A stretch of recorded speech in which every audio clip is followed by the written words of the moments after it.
Good evening and welcome to the October 2nd, 2013 Town Board meeting. And I'll officially call the meeting to order, and I would ask that you please rise for the pledge. I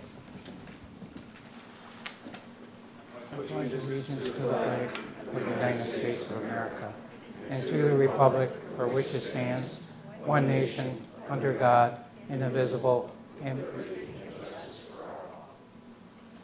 Thank you. And I'll ask our clerk to please call the roll. Cole. Here. LaFountain. Here. Metzler. Here. Moore. Here. Quinn. Here. Thank you very much.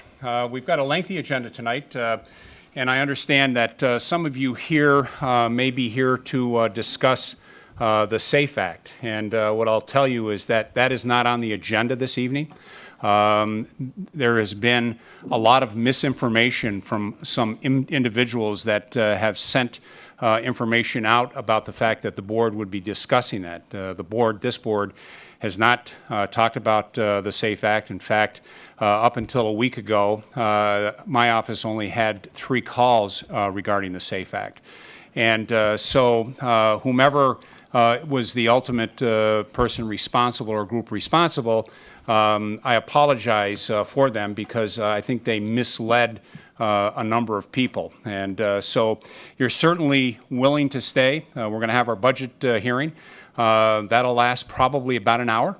And after that, we have actually an opportunity for folks to address the board on any matter that they would like, part of our public participation. If you would like to stay and talk about any item, we would welcome that. But this board does not have anything on the agenda regarding the SAFE Act, and nor have we had any conversations to this point regarding the SAFE Act. And the information I know has been out on some websites, not the town's website. The only posting on the town's website was one that I put on or had put on late this afternoon that basically said that there's misinformation out there. This matter isn't on the agenda and will not be discussed. So again, love to have you stay. There's some exciting things about the budget, and I'll just share that. So we'll get started with our agenda, and I would call on the Penfield Fire Company. And our friends from the Penfield Fire Company come in this time each year for a couple of reasons. Certainly to remind us about some important events, and I think this year also want to share a program that they had, and I know that we have some certificates for. So with that, welcome, gentlemen. Hello, I'm Chief Earl Lubansky from the Penfield Fire Company, Second Assistant Chief, sorry. I'd like to thank everybody for coming out. I'm here to promote our fire prevention open house coming up the 8th, which is next Tuesday. It'll be at our Station 1 at the Four Corners in Penfield from 6:30 to 8:30. We'll also be doing some ride-arounds in the neighborhoods, going to neighborhoods and demonstrating EDITH drills, exit drills in the home, to families in the neighborhoods. Anything else? And the other thing is, it's fall again. When we set our clocks back, we check our batteries in our smoke detectors and check our CO detectors. And that's about all I have. I know that we've had a couple of serious fires in Penfield over the last year that we're fortunate the Penfield Fire Company was able to help get under control, but certainly not without impact and loss. And I think your message around regularly checking exits and make sure they're not blocked, practicing that with families, changing smoke detector batteries and also carbon monoxide batteries is all very, very important. So I think it's a good message that that we want to make sure we keep in front of our residents. Right? Excellent. So we also, at this point, I would like to call on Councilman Rob Quinn, and maybe with the two of you, Earl and Brian, and I know we have at least one, maybe more, but I know we have at least one young man that is here for a special reason.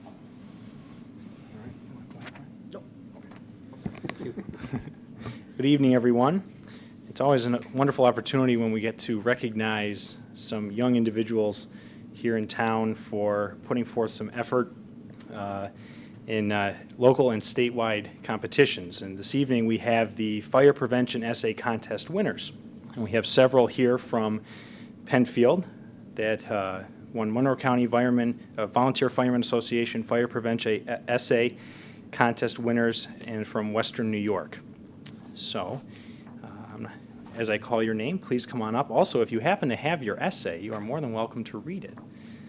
So the first one, the 2012 Fire Safety Essay winner, 4th place with Monroe County and 3rd place in grade level, Western New York, is to James Bruno. James here tonight? Okay. Fire Safety Essay winner, 5th place with Monroe County and 5th place in grade level, Western New York, Paul Sims.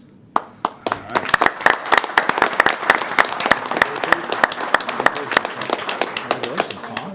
There you go. Okay. 10th place, Monroe County in grade level, is Zachary Tilkins. Zachary's not here this evening. Fire Safety Essay winner, 2nd place, Monroe County, is Jessica Santiago. Jessica's not here as well. And our last one for the evening is the 7th place with Monroe County and 4th place in grade level, Amanda Fetta. Okay. Well, we'd like to just recognize the rest of them as well. Congratulations, Paul. Yeah. We'll make sure that we get the others to the other award winners. Paul, make sure that you go online and you can see yourself online on this program receiving that award. So that'll be something that that you can have some bragging rights on. And thank you for taking the time. Thank you for taking the time and helping make us all aware about fire safety. Thank you very much. Now, I also recognize that tomorrow's a school day. I have to say that because I have our good friend, our superintendent of schools, Steve Grimm, here with us tonight. And so I know tomorrow's a school day, so we want to make sure homework's done. You're well rested for school, so we don't expect you to stay through this whole very stimulating meeting. We want to make sure you get rest for your school day tomorrow, but congratulations. All right, very good. I just Thanks. wanted to add one thing. Every opportunity I get, I want to emphasize that our Penfield Fire Company remains 100% volunteer.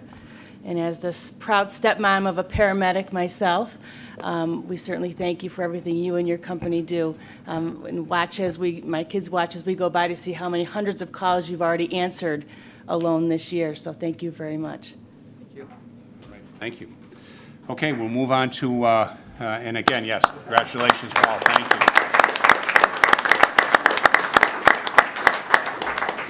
We'll move on to our public hearing. It's a public hearing for the 2014 budget. I'd ask our clerk to please read the notice. Legal notice was published in the Penfield Post on September 19th, 2013, posted on the town website and the town clerk bulletin board. No postcards were mailed due to this being a town-wide action. Thank you.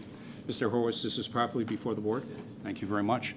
Okay, I'm going to give Bob Beeden. Bob Beeden is our controller for the town. This is the second time that Mr. Beeden has given this presentation. I have a responsibility as supervisor to present the tentative budget, which I did to the board in early September. The tentative budget becomes the preliminary budget, so this is the public hearing for that budget. And Bob will go through and hit the highlights. The board, I'm sure, will have some questions, and then we'll open it up to anyone in the audience that would like to address the budget. This is not a time for anything other than budget discussion. There will be time for other matters as we get further into the meeting. And again, I recognize our superintendent of the Penfield School District, Steve Grimm, for being here.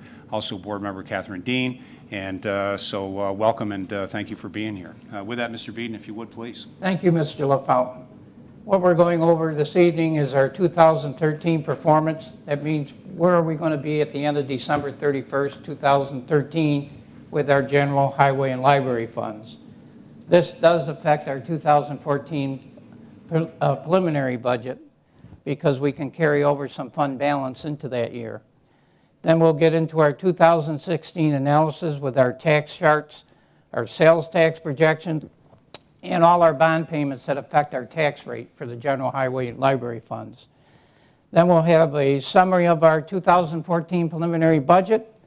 We'll talk about the makeup of that appropriations and a summary by percentage, by pie charts. Then each year the town board not only wants 1 year ahead budget, but they like a 3-year forecast in order for us to adjust any problems that may be affecting our tax rate as we go through the next 3 years. And this is essential because we can adjust those matters in order to adjust those problems.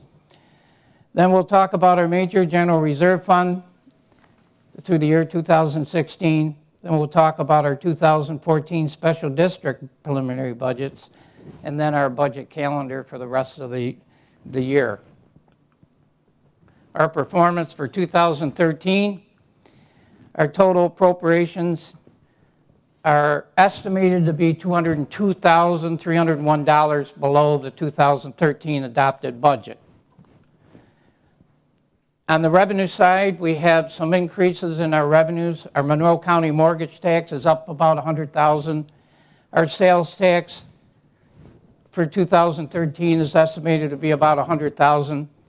So when you take into consideration the reductions in our appropriations and the increases in our revenues for 2013, instead of appropriating $729,000 that we had in 2013, we will only need to use $365,000, of which we can carry over $363,000 to help offset our 2014 preliminary budget. Some of our analysis on that is, the good news is our 2014 tax rate will be the same as the 2013 tax rate at $2.64. This tax rate chart does show us in 2007, our tax rate was $2.94. From 2010, the town board has been able to maintain our tax rate consistently the same at $2.64. And the good news is also we estimate when we take a look at the future years that we can hold that line. It's only an estimate. But they will review this again a year from now for 2015 to take a look and see where some of the changes might happen. So this is an estimate at this point for those 2 years. And then we get a sales tax projections. I work with the County of Monroe, and they give me an estimate of the growth, and they estimate a 0.5% for the year 2014, 15, and 16. But with the way the economy's been, we don't know what's going to happen with our sales tax. So the town board has been pretty conservative in keeping that total to $2,700,000 for 2014, 15, and 16. Again, the bond payments that affect our tax rate are on this chart. And as you can see, the total for 2014 is approximately $52,000 below the 2013 schedule, and that's because our last payment for the paver for the highway department was paid off in 2013. The other payments that we'll have to address is our pool locker room and our library project that expires in 2019. And then we have a bond payment, a land acquisition project that will expire in 2022. So for the next 3 years, you can see we're going to be pretty well consistent. However, each year they'll start to be reduced as we pay off more of the principal. You'll have less interest, and those figures will be reduced until they're finally everything is retired in 2022. Leading into talking about our 2014 preliminary budget for the general highway library funds, our total appropriations are approximately $16,339 below the 2013 budget. Where we have an increase is in our personnel salaries. They're up 1.42%, and 1% of that is merit raises, and then we added a position in the building inspector's department. Contractual's up $114,000, and that's due to the fact that gas and electric is up 20% for 2014. And we also added an increase in fuel and diesel and gasoline for the vehicles. Our general liability insurance is up approximately 11%, and that's due to the tight market that we're in for general liability insurance for 2014. Our employee benefits are up $156,000 and 12.5% increase in our medical insurance, 12% for workers' comp insurance, and 20% of salary for the retirement is included in this figure. And then we do have some renovations of our facilities, our buildings, and our parks, and that's up $179,000. We do have some reductions. One is a major one is in our equipment, because in 2013 we added an encumbrance from a piece of equipment that would have been paid in 2012, but we didn't actually take hold of the equipment until 2013. So it's pretty much the same if you had to compare without adding on the equipment costs. And the department heads have kept costs down and reduced costs in areas that they can find in their budgets. And then the other reduction again is in our debt service. Because we made the payment for the paver in the highway equipment in the highway department, that's a reduction of $52,000. On the revenue side, we're up with our assessment growth 1.41% due to new development. Our mortgage tax, Monroe County mortgage tax, as I explained before, we're budgeting $1,050,000. That's up $50,000 from the 2013 adopted budget. In our sales tax, as I mentioned in the other slide, the town board has agreed to use $2,700,000, which is an increase of $150,000 over the 2013 adopted budget. We have a slight increase in our state aid due to the Consolidated Highway Improvement Program is up this year and will be in 2014, same figure. Interfund revenues are up $101,000. And then we're appropriating from the General Reserve Fund $258,000. That's up $138,000.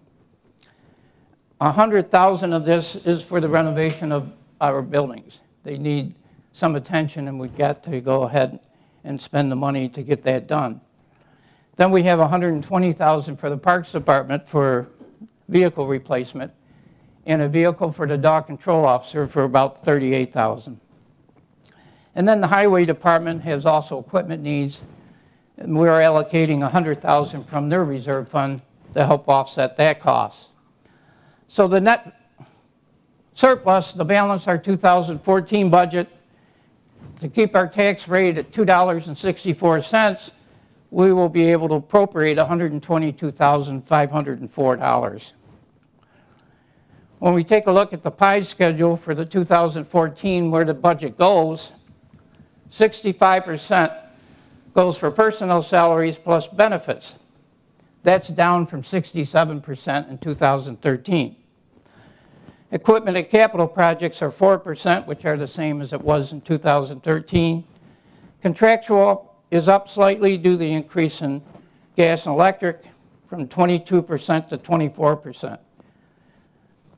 Town insurance is 1%, debt service is 6%. Those are the same figures they were in 2013, same percentages. And where does the dollar come from for 2014's budget? 52% from real property tax. That's down from 2013 was 54%. Sales tax remains the same as 2013, 17%. State aid the same at 9%. Local revenues the same at 8%. Government services the same at 7%. Interfund revenues the same at 4%. Appropriated surplus plus reserves are up from 1% in 2013 to 3% for 2014.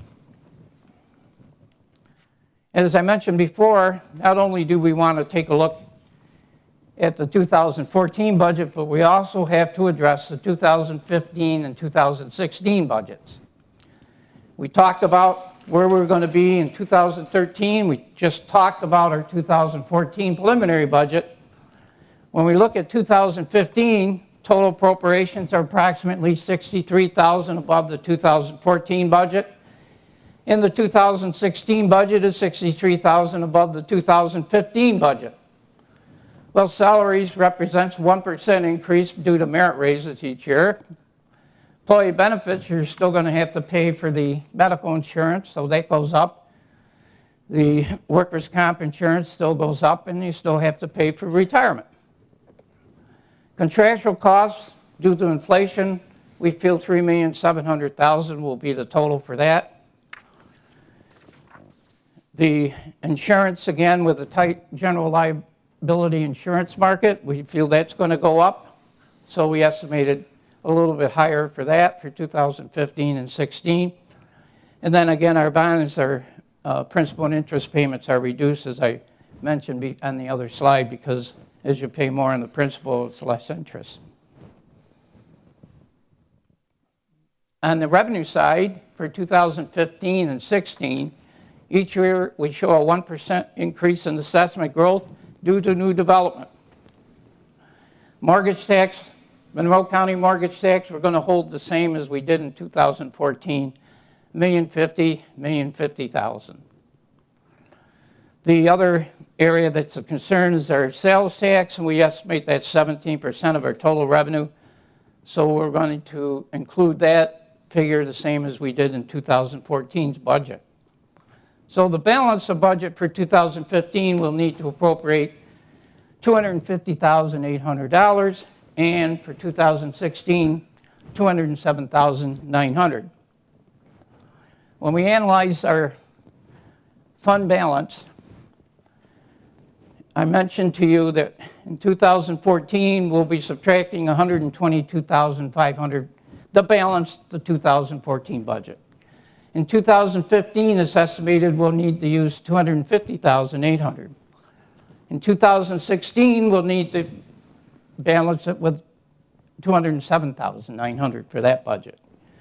And hopefully every year we can transfer $200,000 into our general reserve to build that up to be able to do the equipment replacement schedules and to do the repairs to our buildings.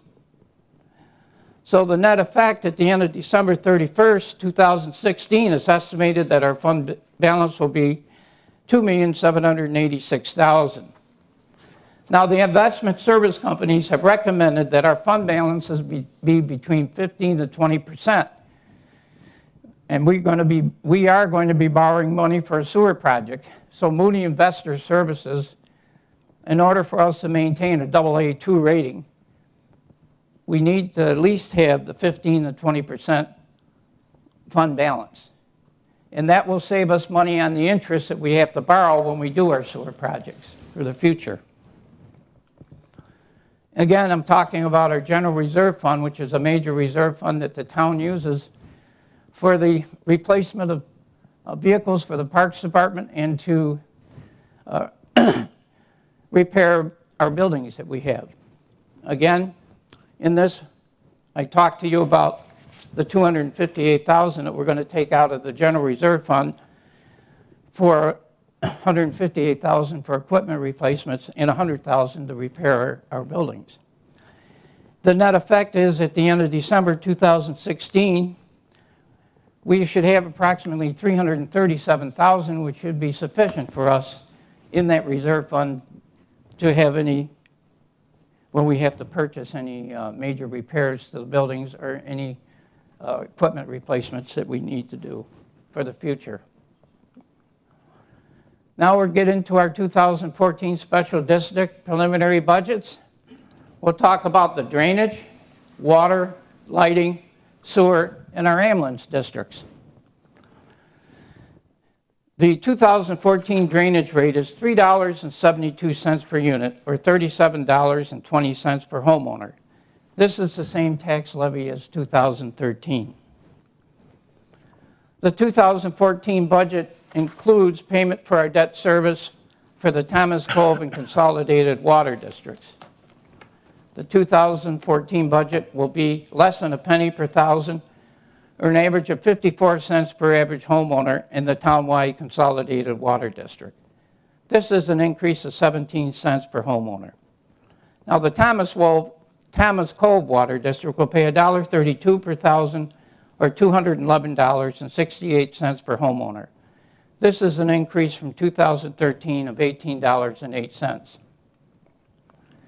The 2014 budget for the townwide lighting district is 6.6 cents per thousand, or $10.56 per average homeowner, which is the same as the 2013.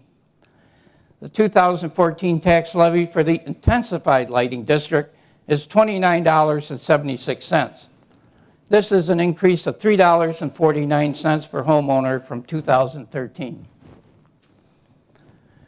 The 2014 unit charge for our sewer operation and maintenance is $39.79 per residential home, which is an increase of 34 cents from the 2013 tax levy. The 2014 unit charge for the sewer debt service is $67.81, and this is an 83-cent decrease from the 2013 tax levy. The 2014 budget for the ambulance district number 1, which is our Penfield volunteer ambulance, is 2.5 cents per thousand. The average home will pay $3.77. There is a decrease of 71 cents from the 2013 tax levy. The 2014 budget for district number 2, which is our northeast quadrant, is 1.8 cents per thousand. The average home will pay $2.94 during 2014. This is a 70-cent increase from 2013. As Mr. LaFountain mentioned, he presented to you on September 11th the 2014 tentative budget. Tonight, we're presenting to you the public hearing on the 2014 preliminary budget, which you can have comments and talk on this. And it's also on the website if anybody should want to read it. It's www.penfield.org. Or you can come into the office and talk to me.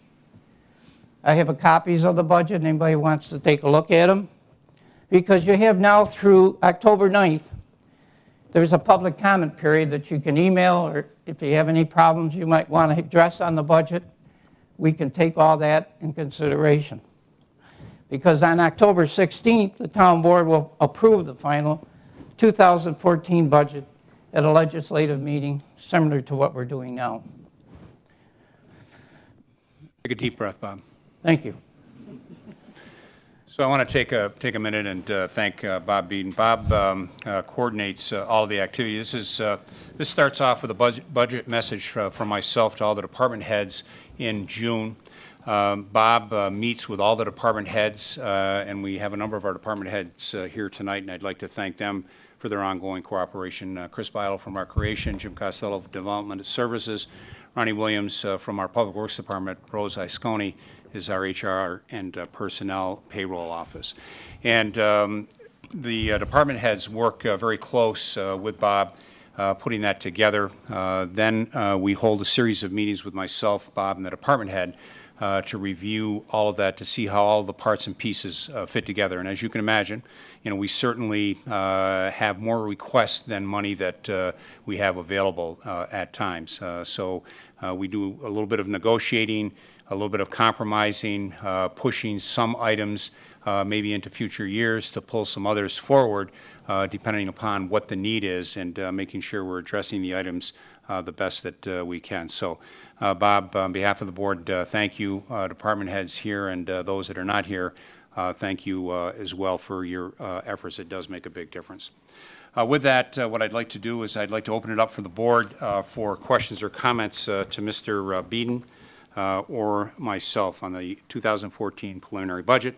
And while we get ready for that, just another reminder, all of this material is on the website, the tentative budget presentation that Bob did, the preliminary budget presentation he did tonight is on the website as well. And then at our next legislative meeting that the board adopts the final budget, that will be part of the website as well. So all of the detail is there. If you want to get into all of the specific items, you're able to do that. So with that, board, questions, comments for Mr. Beeden or myself? Mr. Supervisor, I'll go ahead and start out. First, I'd like to, on behalf of the town council, thank you for getting this 2014 budget out early this year. I think the town of Penfield was the second town of 19 towns to have their budget become public in September, and we will be voting on it in a couple weeks, or in 2 weeks. So thank you for doing that.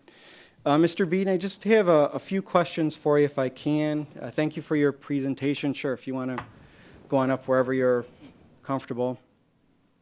When reviewing this budget, just a couple things that maybe some clarification if you can answer for me.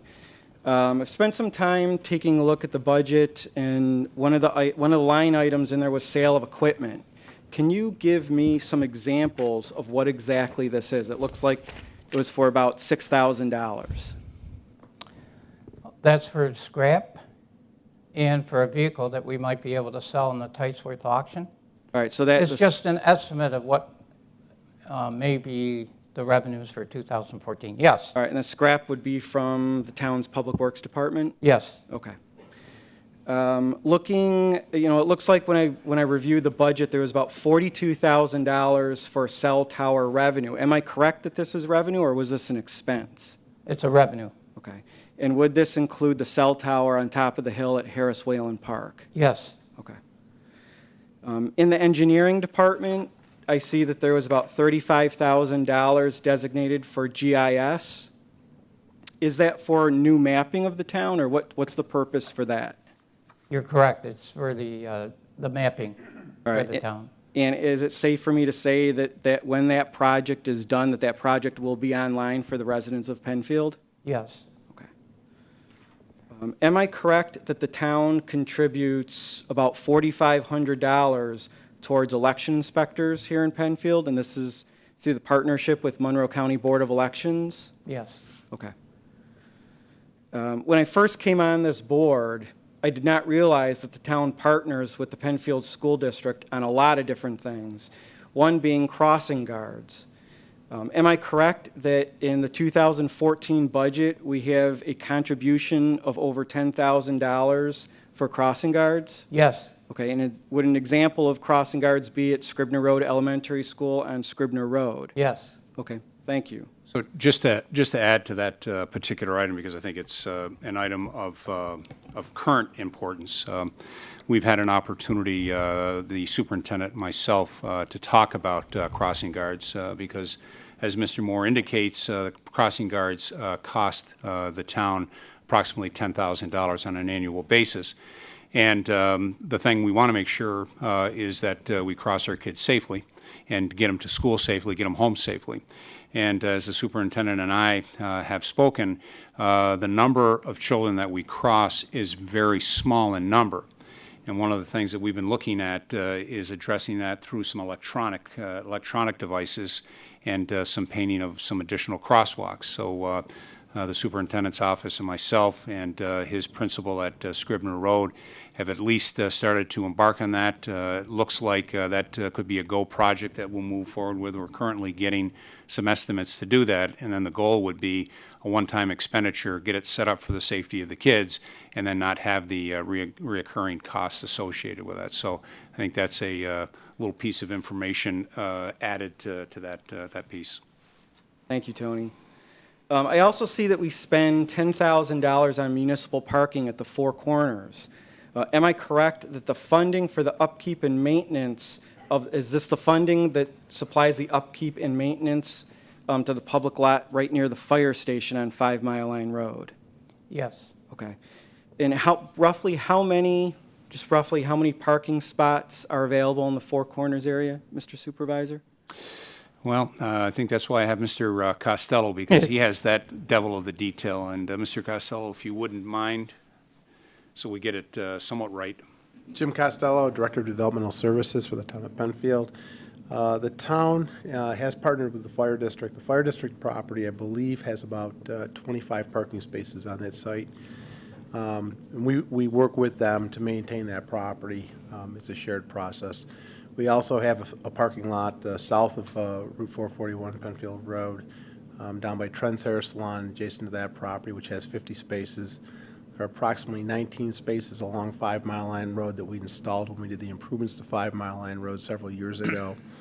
And I believe we have another 13 on the north side on 5 Mile Line Road, north side of Penfield Road. And there's a 13-space grouping that we have on the north side of Penfield Road in front of Ashnalt's, in front of the photography and the Mason's Lodge. So there's well over 100 spaces. Those are public spaces. Thank you. Yep.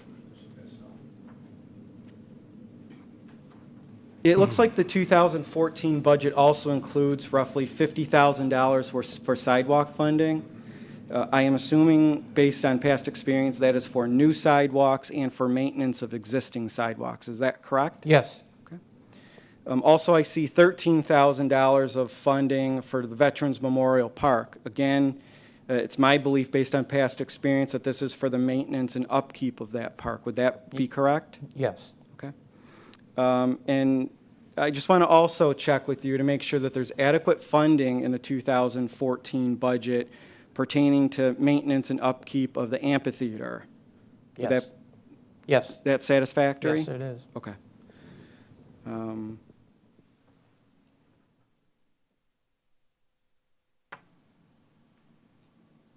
How about funding and upkeep of Sherwood Fields, more specifically in Sherwood Fields, the Don Cranston Bridge? Do we have Yes. funding in the 2014 budget for Yes. that? Yes. Okay.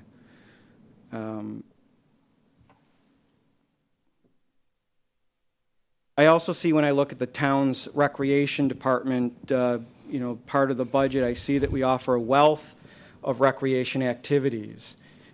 Is this budget no different in its offerings of those activities? Yes, that's Okay. correct. Is it accurate for me to believe that funding levels in this budget adequately funds the different recreation programs that we offer to our youth, to our seniors, and to our adults? Yes, sir. Okay. I just would like, for the record, to point out, Mr. Supervisor and the town board, that I did have some discussion with Chris Bilo, the recreation director, the other day, and after some research and working with him, it's actually astonishing to me to realize how many programs that we do offer here in the town of Penfield. Somewhere in the range, in last year alone, over 900 recreation programs. So I appreciate all your efforts, Chris and Supervisor, certainly your efforts in supporting it. 900 recreation programs last year. That's amazing.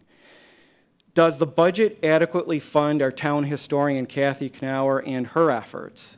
Yes. Okay. And kind of near and dear to me, how about the annual 4th of July celebration? I see that we have funds in the 2014 budget for not only the parade, but also the fireworks. Is that consistent with what we've done in the past? Definitely, yes. Okay. CHIPS funding through the state DOT, the Consolidated Highway Improvement Program. It's funding that we get from New York State to help improve our roads.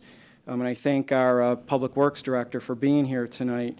Last year, it looks like that funding was somewhere in the range of a little bit over $200,000.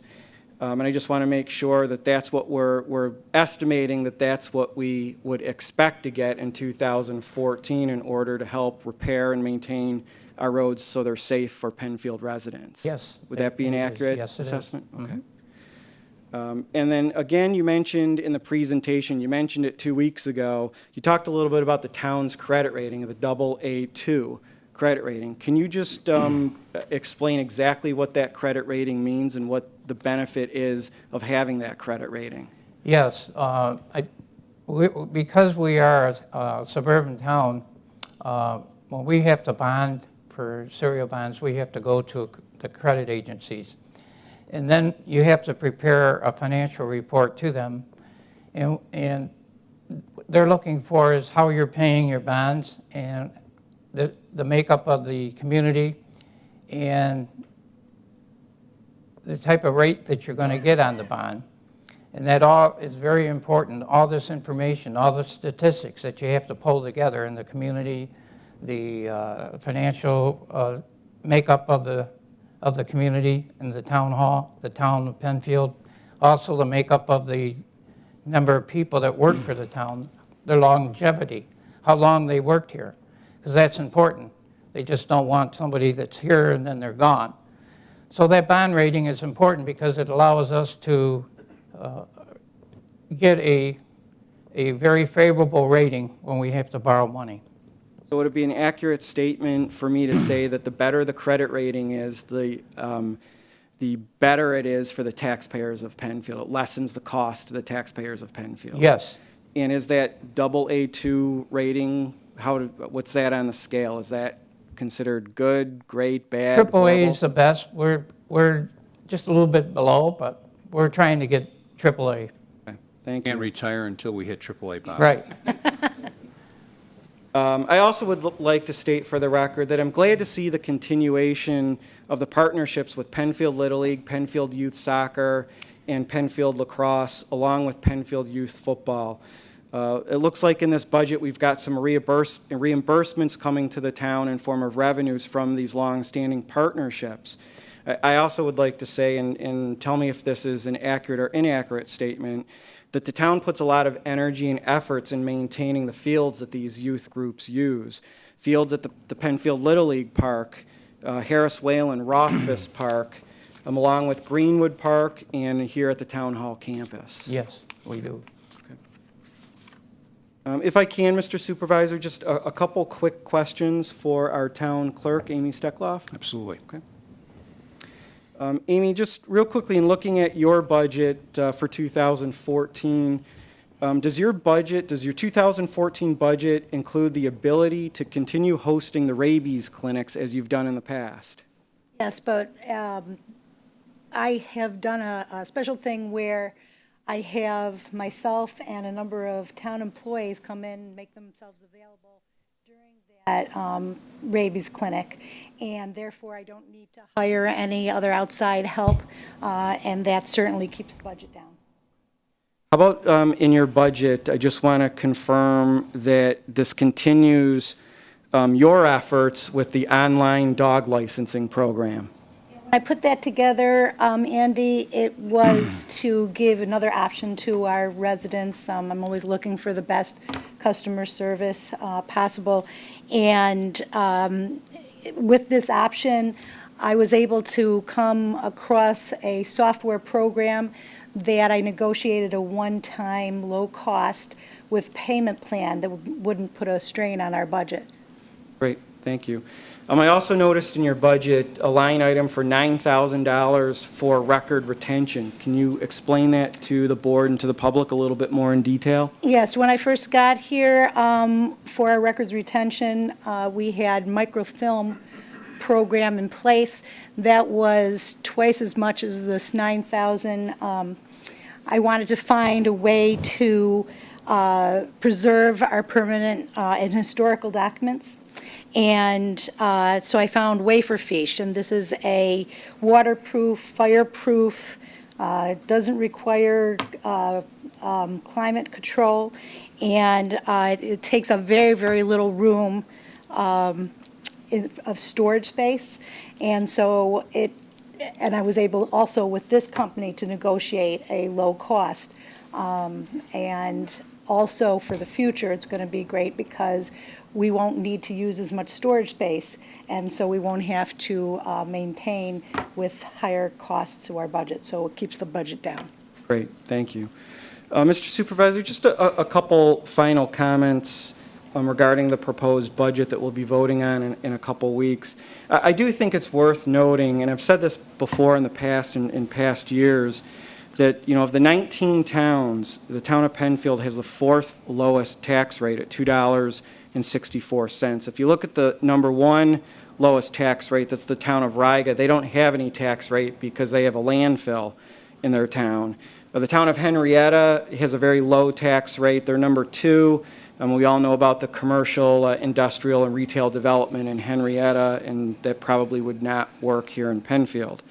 And then number three on the list of the lowest tax rate is the town of Parrington, who also has a landfill, and I might notice that their tentative budget for 2014 has a tax rate increase. So I thank you for maintaining the 2.64 for quite a few years now. And I also think it's worth noting that the tax rate today, or the tax rate that we will be voting on in 2014, is less than the tax rate that was in 2003. So just over 10 years, the tax rate is lower than it was a decade ago. When you look at the $2.64, a couple things that I noticed, and I'd like to thank Mr. Beeden from your staff for helping me with some of this research over the last week or so. Penfield is number 4 at $2.64. There are some towns that are more than double that. There are some towns at $5.70. There are some towns at $6.33, and there's a town at $6.51. So I think that's just worth noting, holding the line that your commitment has been so far as a town supervisor. So, and my final question for Mr. Beeden is, I know a couple years ago, there was some misunderstanding from a resident here in Penfield about the town budget being voted after Election Day, and I think that was clarified. I just want to clarify it again this year, that the town budget, the 2014 budget, will yet again be voted before November 5th, Election Day. Is that correct? In the 31 years I've been here, it's always been before the election, and that's the way the town board is always. Great. Thank you very much. That's all, Mr. Supervisor. Sit right in that first chair, Mr. Beeden, because there might be a couple of other questions. Other questions or comments for Mr. Beeden or myself, or our department heads? I think it's an excellent budget. I liked what Andy had to say and the questions he asked Bob. It's a public hearing. I'd like to hear from the public. We've talked about it for a couple weeks now. I'd like to see what questions people might have. I have just a couple matters to highlight. I know that it's important as we look forward to 2014 as a board to obviously look at that projected budget beyond 2014. But I think it's also imperative that we look back and see, how well did we do in the last couple of years projecting what the expenses and revenue would be. And it's my understanding, Bob, and as I talk to residents, this really resonates with them in a positive way, that at the end of 2012, the year end of 2012, we were over $2 million under our budget. And that, to me, it goes beyond fiscal responsibility. And I think, is that something that, in terms of our fiscal health, that is looked at, that a budget is put out, and not only do you meet the budget, but the following year you're reporting over $2 million in savings under the previous year's budget. Is that accurate? Yes, I don't have the report. I gave it to the supervisor. He has the, I don't have all the figures, but I know our revenues exceeded the dollar figure from our budget. And then we were under budget by 900,000, and then we were over budget Over by on revenue. 200,000, I think. But that carries over into 2013 and 14. Yes. I think Councilwoman Metzler was referring to the Bonadillo report, audit report that Yes. came forward. Yes. That was my next comment, was that we hear a lot, and we get asked sometimes about, the fiscal health of our town. You hear a lot in the media, towns that are going to be going bankrupt within the next couple years, cities that are bankrupt. And certainly what has been presented since I've been on this board shows a very positive future for this town. Thanks very much to your work, as well as our department heads' work, that we can maintain our fiscal health, and that enables this board to meet our fiduciary responsibility to our taxpayers. We sit up here in these chairs entrusted with every single tax dollar that comes into the town, and only 8 cents of your tax dollar, of a resident's tax dollar, comes to the town of Penfield. The rest goes to other taxing entities. So we are, or you, Bob, are closer to it in terms of 8 cents of every dollar being the town tax that we control. We haven't even talked about the mandates that come from New York State. And I'm glad we've mentioned CHIPS tonight, the Consolidated Highway Improvement Program, because the figure of $200,000 or so that's budgeted for CHIPS, we don't start out with that. And I think I see Ronnie nodding his head. Ronnie Williams literally goes to Albany, physically goes to Albany to lobby for the town of Penfield to get that money. And that's a very important piece of our budget. This is a lean budget that, from as far as I can see. And, you know, as I said, we sit up here and trust with the money. People can come up with ideas that sound great. You know, that sounds like a great event. That sounds like a great idea for the town to do. How are you going to pay for it? That's our job. And Bob, you know, you come to us and you will tell us what we can afford and what we can't afford. And these are lean times, as everybody knows in their households. So, thank you. Yes, sir. Yes, ma'am. Just a question or two. I wanted to touch on just a small recreation portion again, because in the budget presentation, you have the general, the highway, and the library, and recreation is sort of folded into general. But it's important to note that earlier this year, Councilwoman Cole and I were on a master plan update for the Recreation Department. I know Chris is here, so Chris, you can also answer this. Actually, this is probably more for you, Chris. But part of that 5-year plan that we put together, I know that we had some objectives and some priorities that we looked at as a board for that were reasonable and attainable, as opposed to some grand plan that was out there.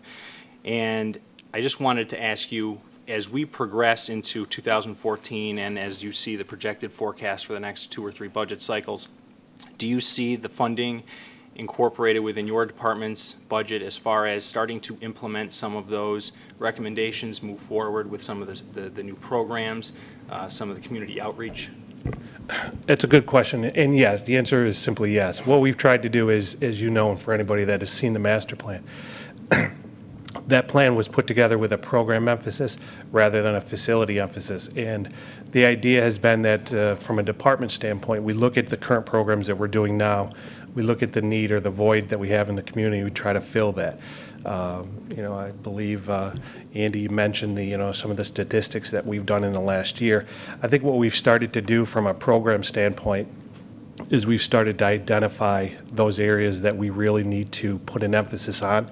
And we know in 2014 sort of some of those core areas that we're going to identify and target from a program standpoint, and that will carry over from 2014 and beyond.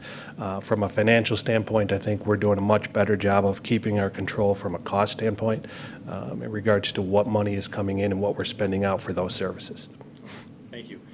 I can speak from experience, just having 2 young children here in town and attending probably 450 of the 900 recreation programs that Councilman Moore was mentioning earlier. But I think, the town of Penfield is very unique that we have this amphitheater series. We have a spectacular 4th of July celebration with parade and hopefully fireworks this year. The parade this year with the weather. But I just want to, as we move forward, I know that it's your task and your responsibility there within the department to ensure that we keep pushing the envelope as far as, innovative ideas with programming. I know in the last year or two, the DEER program has become more and more popular. On Tuesdays, the senior programs are live and well over at the community center. So congratulations to you and your team. And I know that Councilman Moore kind of hit it earlier with you, Bob, but by all counts, all of those programs will continue to be funded in this year's budget, so thank you. So much of this comes back to funding, where certainly one of the main goals of a master plan is to enable the town to then go out and seek grants from various sources, partnering with other entities, other agencies. We found that you're more likely to be granted a grant if you're partnering with another community agency to provide some sort of service. And we certainly had, we were very pleased with the master plan that was presented. We kept it in-house, if you recall, and didn't have to hire a consultant because we had some recreation experts right here in our town. We opened it up to residents who are interested in recreation to sit on that committee, and we got quite a cross-section of people to do so. So I think that also helps as we go forward with future budgets to be able to tighten the budget of the rec program as needed or tweak it as needed in the future, because we've got this plan in place. Thank you. And just one last One last question. This will be, I guess, for Supervisor LaFountain as well, and Bob. The Penfield ambulance, which is ambulance district number 1, it appears that there's a $10,000 decrease. That in no way will inhibit services or hinder services this year, as far as you're aware, from Penfield Ambulance. Is that correct? That's correct. Okay. I think a little bit more on that, just I think so folks understand and recognize that the Penfield ambulance came to Bob and myself now probably 4 years ago, Bob, or near 4 years ago. And one of the things that the ambulance wanted to do is they've always had a plan to be self-sufficient, and we were contributing a pretty good size chunk of tax dollars to them. And because of the ability to third-party bill, they wanted to work a program over a period of 4 or 5 years to start to back away what was being funded to them and picking up some additional funding for third-party billing. Now, that has gone okay. I won't say it's gone great, and not because the ambulance hasn't tried, but certainly they're finding a lot of folks defaulting in third-party billing. So they'll get a piece of money back from the insurance company, and then what happens is they send a bill to the resident, and the resident may or may not pay it. So they've been walking before they've run. We've been spreading that out maybe a little bit longer than what we planned, but they're still working towards that ultimate goal. So, okay. And then I think the other thing that is important to note, and it's one that I think municipal leaders, school district leaders wrestle with on a very regular basis, and that is that ongoing unfunded mandates that keep coming down on top of us. Operationally, I think all of the entities figure out how to get it done. And when we get some 20% increase in the case of the town, 20% increase for pension costs, this year, under our healthcare consortium, we believe that we negotiated a very reasonable, I won't say the best, but a very reasonable at 9% increase. Once we got that deal signed, what we found is that on top of that, with the Affordable Health Care Act, there was an additional 3.5% on top of that 9%. And the reason for that is that's fees and taxes in order to make the affordable health care work. So that is going to be an ongoing problem when our consortium sits across the table from our insurance brokers and MVP, who happens to be our consortium's healthcare provider. When we sit across the table from them and we ask them questions about what do you expect next from affordable health care, and you get a deer in the headlight look, doesn't always make you feel very good. So that's an ongoing effort that we continue to work on, and we struggle with. And I know other communities, some of their pension costs are even higher if they have police and fire. That number can be as high as 28% increase, and that's a state-driven. They give us that number. We budget to the number. So, just a couple of other components, and to give you perspective within the town of Penfield, for this budget, out of our 15.8 round numbers budget for 2014, 9.8 of that goes to salaries, health care, and benefit costs or pension costs. So that's what that is. So that other block of money that we have is what plows the roads, keeps the sewers running, takes care of drainage, all the recreation programs and everything else. So it's it's a piece that we have to continue to keep our eye on because since I've been in office, and I would guess since most people have been in office, you don't have residents lined up asking that their taxes be reduced or increased. They're always asking to be reduced. So that's that ongoing balance that all of us administrators have to try to balance. So I would just add that, we talk about unfunded mandates quite a bit. And for those of you who don't know what an unfunded mandate is, primarily from New York State, we're seeing it in various forms. And it means that New York State has passed a law, a regulation, or some sort of mandate that says, Town of Penfield, you must do this, and you must pay for it, and we're not going to pay for it for you or help you pay for it. That's an unfunded mandate. We're seeing them more and more either skimming off the top, fees going back for the state doing nothing to get that money, as well as mandates. I can't think of a department in the town of Penfield that does not have to deal with unfunded mandates in some form or the other. It's a definite issue that we come across routinely. And it takes up time, it takes up money. Sometimes we have to hire outside consultants just to be able to meet the unfunded mandate, particularly in the areas of development with the Department of Environmental Conservation. All right, let's open it up to the public. I'm guessing our clerk has a number of requests to speak. And again, if you're here to speak about anything other than the budget, now's not the time to do it. So this is dialogue, questions, comments about budget only. And so I would open it up for the first speaker, please. Okay. Mrs. Steckloff. I did separate public participation for those who did mark down for public participation. I have several that did not mark anything, so I'm going to guess and say Catherine Dean. Okay. Not about the budget. Thank you, Catherine. Steve Grimm. Okay.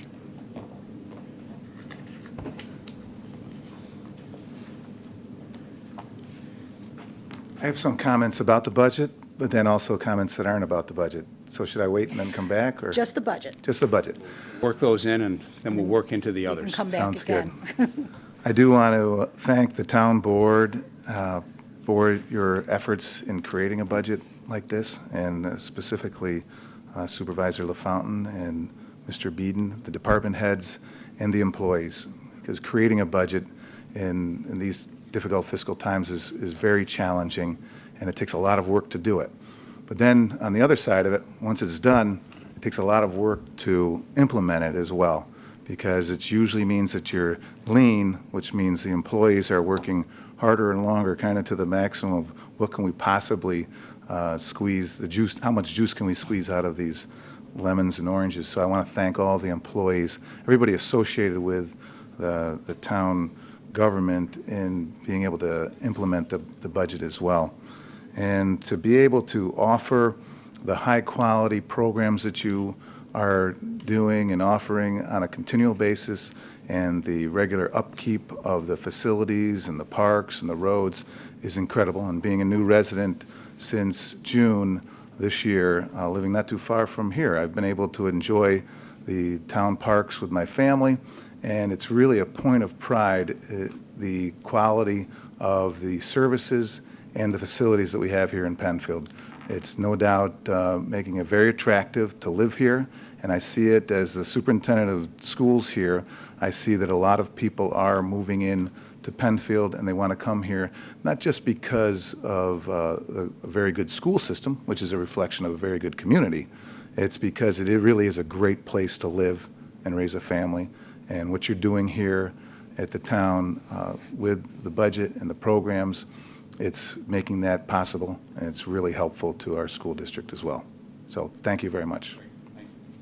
1.4, I think the 1.41% increase in assessment, that helps both of us as We love new to see builds that. and what have Yeah. you, so understand. Wonderful. All Thank right. you. Thank you, Steve. Thank you very much.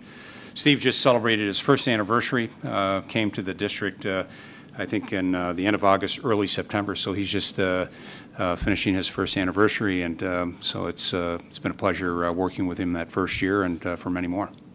All right, good. Next person, please. I'm not sure, but if Nancy Schwab would like to speak? Would you like to speak on the budget? Yes, please come forward. Not for the budget. And then the Okay. last person that didn't mark it down, Jeff Burns, you coming? Excellent.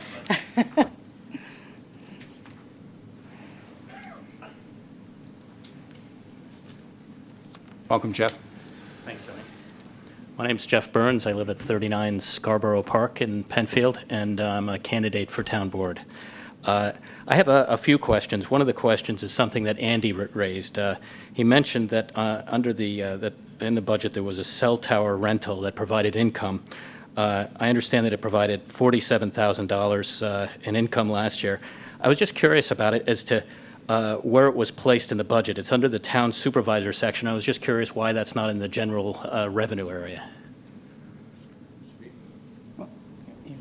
Want me to get? Is your microphone working? Yes. All right, then you can stay Yes. right there, sir. Well, one of the things that we do here in the town hall is that wherever the revenues are associated with is because of the work that's done by that department. So that is a general revenue, it's just put into the supervisor's budget. Because then eventually they make the decisions on the cell towers. Okay. So, yeah, Yeah, I'm not sure if that really clarifies as to why it could be in the general revenue, it is in the general fund, it's the general fund. but it's under the supervisor. Supervisor is in the general fund. And he has his revenues and he has his expenses. In my department, I have the responsibility of turning interest. Yeah. Now, for I the understand town. with the supervisor and the budget, it shows things, like paper and cell phone as far as usage and things like that. and That's the stuff that would be- expenditures, and he Right. has a revenue budget. I know, but that's kind of a curiosity that there would be a cell phone tower under the supervisor's budget. So essentially, I just don't understand what it. happens, Jeff, is that, typically the supervisor's office will work with the town attorney on negotiating contracts. Okay. And so what happens is that as we do the contracts and the revenue comes in, it gets tagged to that department. So within the general fund, there are a number of departments. Everything's in the general fund really, except for two other components: the highway piece, the highway fund, and the library fund. So everything will in fact end up in the general fund. But what will happen is that because of the contract negotiation that will take place from time to time on some of these things, it'll reflect as a revenue coming in. Okay. Other question is concerning electrical usage in the town. I noted in several areas, there's a highway garage and for the town buildings, that it shows that the actual usage is much lower than what is budgeted both for this past year and for next year.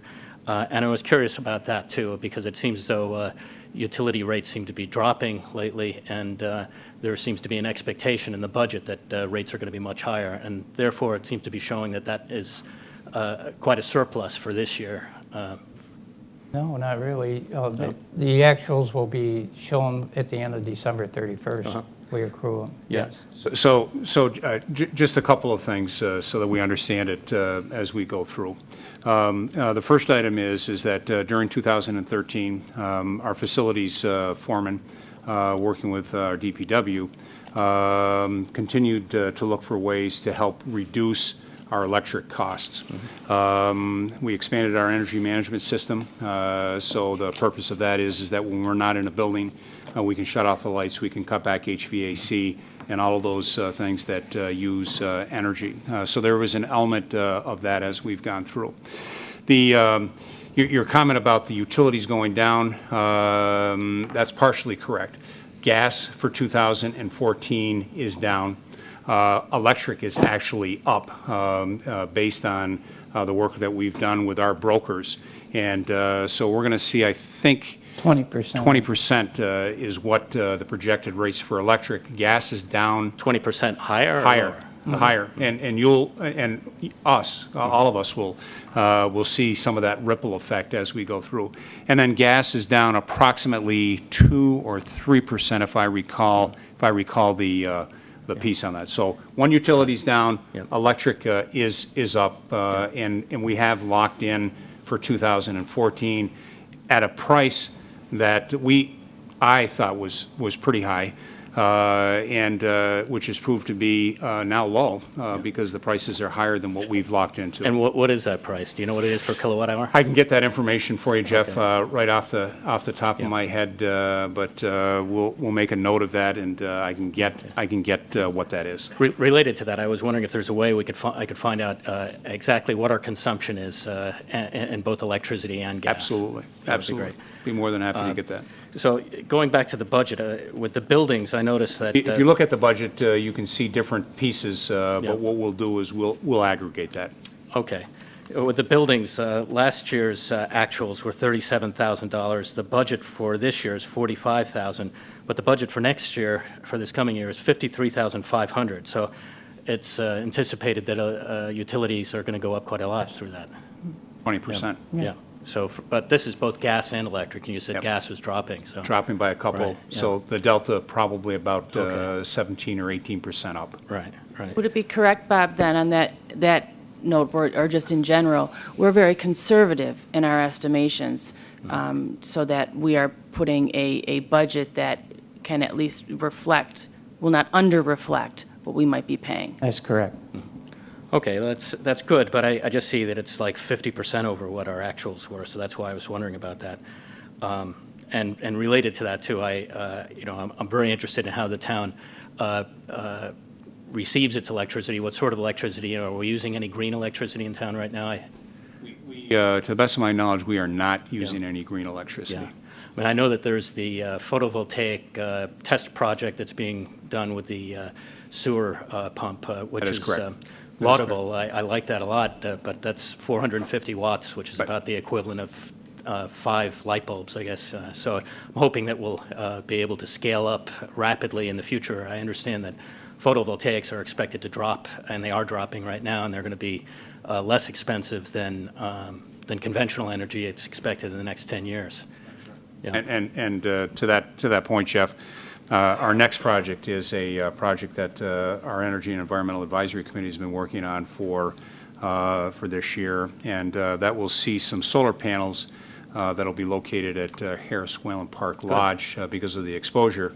And right now, the plan, based on what we have to put into it cost-wise, what we get out of it, will cover approximately 70% of the usage of Harris Whalen Lodge. So that's our next. I think one of the things that this board wanted to do is we wanted to make sure that we went into these projects with both of our eyes opened, and we were wanting to capitalize on NYSERDA dollars. We wanted to capitalize on any other grant funding that was out there, so that as we did it, it wasn't a burden to the taxpayers. So the end result will be ultimately less cost, but we didn't want to spend $1 million to save $50,000. Certainly, yeah. No, all good stuff. Good, thank you. We also try to, as much as possible, and I'm looking at Ronnie Williams, we use in-house manpower.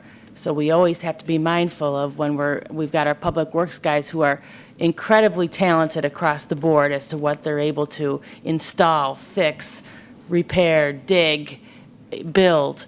But every project that we can keep in-house lowers the cost to our taxpayers, but also spreads thinly our DPW workers. So it's a balancing act as we embark on some new projects. Good. All right, thank you. We'll get the information on the gas and electric cost. Great, thank you very And much. we'll get that emailed to you, Jeff. Thank you. Thank you. Tim Murphy, are you, okay. It's hard to tell, people mark down the wrong thing. Tim? Good evening, Town Board. Mr. Supervisor, Tim Murphy, 48 Corral Drive. First of all, I wanted to acknowledge the hard work and fiscal restraint that I've seen in the budget. I watched Mr. Beaton's presentation a couple of weeks ago, and I also want to give him credit for the 40 years of experience that he put into it. Now, I see him work out almost every morning, so I'm expecting another 40 years out of you. And I've got to still figure out how I can get that stair stepper tied into our electric usage, because I can We shave generate another kilowatts. 5% off. Good point. Thanks. Also, I wanted to acknowledge the fact that a couple of years ago, I stood up here and asked that you put a forecast for the remaining part of the year, like we do in business. We usually do a 9 and 3, trying to look forward to make sure that we understand what the balance of the year looks like. So I greatly appreciate that you put that effort into there. Again, it gives the residents a better idea, not only where we are today, but where you think we're going to be at the end of the year. So well done on that. Forgive me, I'm going to read from my notes. I think of the 30-something years I've been doing this, preparing budgets, I've gotten pretty good at just finding things that, I think people want to know about. So I have 2 perspectives or comments, and then I have 5 questions. So I'll go through these quickly. First of all, my perspective on the stable tax rate. versus the total taxes that a resident pays. The stable tax rate seems to be a bit disingenuous, given that there are two parts of the equation and that our assessment of our homes keeps rising and therefore our taxes continue to rise. The tax levy for most people for the town taxes, I think as Ms. Metzler said, is about 8%. I was saying 10%. So the bottom line is our taxes continue to go up. I put my last 8 years of taxes into a spreadsheet, and then my assessment's gone up the last 3 years. Now, one of it is because I put a front porch on my home, but as I go and I talk to folks, we're all aware that, you know, an equation has to have a minimum of two components. So it's the tax rate plus the assessment on your home.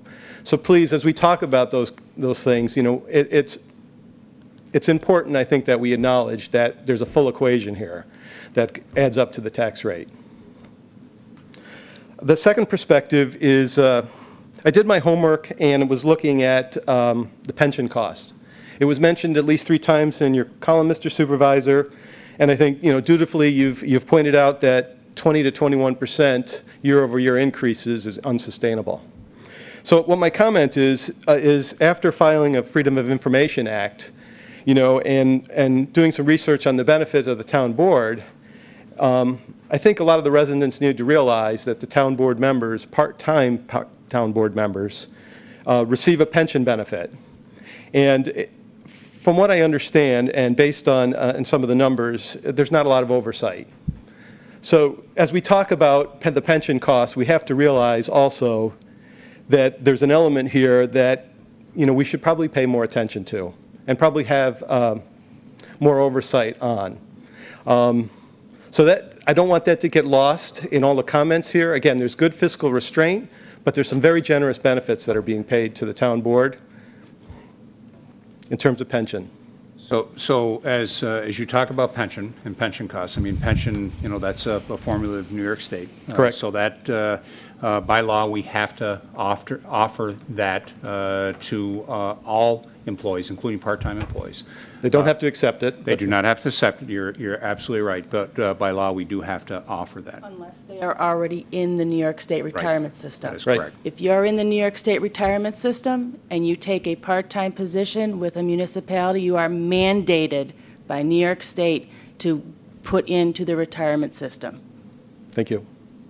So again, just closing I up. just think that's an important thing to note when you say that we're up here as part-time employees receiving pensions. We don't receive pension benefits. Yeah, I think that's important to know. I'm still paying. You're receiving into the credit pension towards a system. pension benefit. I have to by law. We're mandated. New York State, the Democratic State Assembly has mandated I think my that. point is it's extremely generous, and there's very little oversight. Again, reading the How manual. would you define generous Or a little oversight. or little oversight? Sure. Say- First, reading the manual, and it's my understanding that you have to fill out a timesheet for your standard work hours. In the first 150 days, you have to report your work hours for the first for 90 consecutive days. So those 3 months represent the next 48 months of your term. There's not a month over month or even week over week timesheet that anyone has to fill out, given the variability, I'm sure, of your workload. Again, it doesn't seem like an equation that fairly tracks the hours that are being logged against your pension benefit. How would you define the generous benefit? The fact that when you do earn it after 10 years or based on your tier, you don't have to pay New York State taxes, and that there's almost a guarantee year-over-year increase. Of how much? Whatever the legislature dictates. Correct. And I The believe there's been legislature 1 or says. 2 years where there has not been, but typically there is a year-over-year increase. Again, I compare that to what happens in corporate America. Again, extremely generous. I just felt like I needed to shine the light on that. So a couple of questions, please. Excuse me. It wasn't asked earlier, and it's near and dear to my heart, and maybe I can ask Chris Bilo or Bob Beaton here, but there was $209,000 capital outlay, parks and buildings, next year. It was on page 6. It was a 596% increase, and just wondering what that is. What projects constitute that $209K? Do we know? Yes, $100,000 is for the buildings, the capital projects that we have for the buildings. This building is really old. It needs the town hall improvement. building? Town hall building, Okay. Penfield Community Center. Right? So there's piping that has to be redone. Okay. It's been, and that's $100,000 out of that. And the other $109,000 is basically the parks. Parks, You've got parks, and we also have a piece for partial roof on highway department Yeah, as well. that's right. Yeah, Okay, thank you. I was just Yep. looking for the detail on that. Yep, thank you. A fairly big number. Thank you. Thank you. And just so, we have this conversation next year at this time. Right. The piping component is a 2-year project. Okay. Our facilities folks came to us and said the piping in this facility at the time was the premium that you could buy. And, but there's a lot of deterioration, cast iron and ductile iron. And so they came and said that we've got a project to do about $200,000 to take care of the piping. And my challenge back to them was, that's not a pill that I think we can swallow in 1 year. How do we make that work? To the credit of Jim Kreckman, we're going to do that over a 2-year period. There's going to be $100,000 out of this amount that is in the 2014 budget. We're going to start the project in the fall.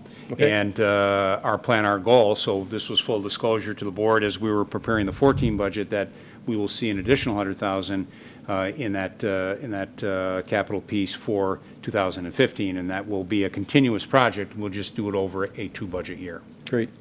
Sounds like a good plan. Mr. Supervisor, is there any asbestos abatement by chance? Is this building old enough to have those kind of issues?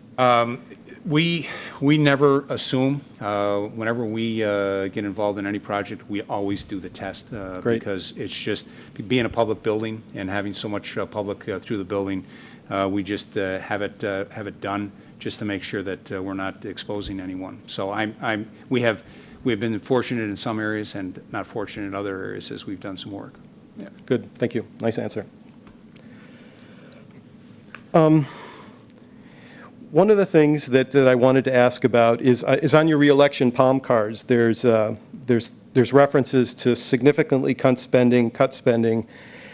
Can you please elaborate, how much is this attributable to headcount reduction, the cuts you've already made, and over what period of time, and do any of these show in the 2014 budget? So as I came into office, one of the discussions that I had with the town board, Tim, was as it related to one of our biggest percent that we spend on our budget, and at the time was approximately 67. Actually, I think it was closer to 69% back in 2010 for labor. And one of the things that the conversation we had, a hard conversation, I might say, is that as we were going to take a look at moving forward, we had to evaluate staffing, and we had to make some changes, and those are hard conversations, as you're well aware. Most of the reduction was able to be done by natural attrition. Folks either attrited out through retirement, or in some cases were working part-time, and they elected to go to full-time positions at other locations outside of the town of Penfield. And what I challenge each department is that it was not going to be an automatic one-for-one fill. So if it was a part-time position, could you get away without filling that? If it was a full-time position, could you fill it with a part-time position? Because certainly benefits come into play, medical and pension cost, and so that was something that we looked to do. We've reduced over these last 4 years, I think we're at about 9 or 9.5 heads that we have replaced some, but we have been very selective as to how we have replaced that. In our 2014 budget, there is not any monies for additional headcount. In fact, the board will continue to look for ways, doing our due diligence. So later this evening, there's 2 resolutions in for snow plowing. We're going to be going out and getting quotes for our plowing of this facility and actually plowing of a couple select subdivision streets in the town. Not sure what that's going to yield, but the board, I've heard the message pretty loud and clear from the board, and we've heard it from the residents, that we really have to take a look at this and look for ways to privatize, in some cases, doing that. In other cases, the superintendent and myself have talked about what are some things that we might be able to do to help one another. We both cut grass at times, we both plow snow at times, and certainly I'm not going to sit here and tell you what the right answer, and I'm sure the superintendent is, and I'm not going to put him on the spot, but one of the things that that we'll be talking about as time goes on is that can we share some of those resources? The taxpayer pays the school taxes, they pay the town taxes, either comes out of my left pocket or my right pocket. So the thing that we need to do is we need to collaborate on opportunities like that. And I've made an agreement with the superintendent. I don't tell him how to run operationally the school because that's his baby, that's his expertise, that's where he has all of his experience. But where we can do some things, and a good example for the last couple of years, they contract with us to pave or repave parking lots. We did two this year, two projects this year, one at the high school and one at Harris Hill. And if the school district had to go out and contract for that, the cost to do that was considerably higher than what we were able to do that. And from my perspective, that benefited the school district because what then they were able to do is either not have to spend additional dollars, or if they had other issues that they needed to deal with, they could divert some of those monies. But again, those are the types of things that that we've been talking about that I think everyone is expecting us to talk about. I think Steve and I have agreed that needed to talk about. So again, we both have fiduciary responsibilities for our respective agencies, and we'll look at what makes the most sense. We're just not going to jump into it for the sake of jumping into it and have it be more of a problem than a benefit. So we'll vet that out. Our teams will vet that out, and our goal, both of our goals, again, I'm not going to speak for the superintendent, but both of our goals, or our goal, is that how do we manage our costs? Because again, there's some costs that are not 100% controlled by this board. Medical costs we know are going to continue to go, insurances, pension costs, cost of goods sold. So what we're paying for asphalt today is significantly different than what we paid last year. And even though everybody says as we see oil go down, there is a lag period of time. So we'll see the benefit of that maybe next year, even though we see some current gas prices going down. So it's those ongoing things that we need to continue to get our arms around and work as best we can. Great answer, Mr. Supervisor. And I did want to commend the fact that the Penfield School District representatives are here. I mean, it's great. It's important. It's a great signal to the community. I'd go back to the town board and say, I hope we're as well represented at their meetings as they are here tonight. And I did have a question regarding that. We had talked about this a couple of weeks ago. There was, the $2.8 million capital plan, and I was wondering if anybody from the town board happened to go that night to that meeting. I did not. I'm not going to speak for the rest of the board. I also know that there's one coming up on the 15th, Yep. their second go-around.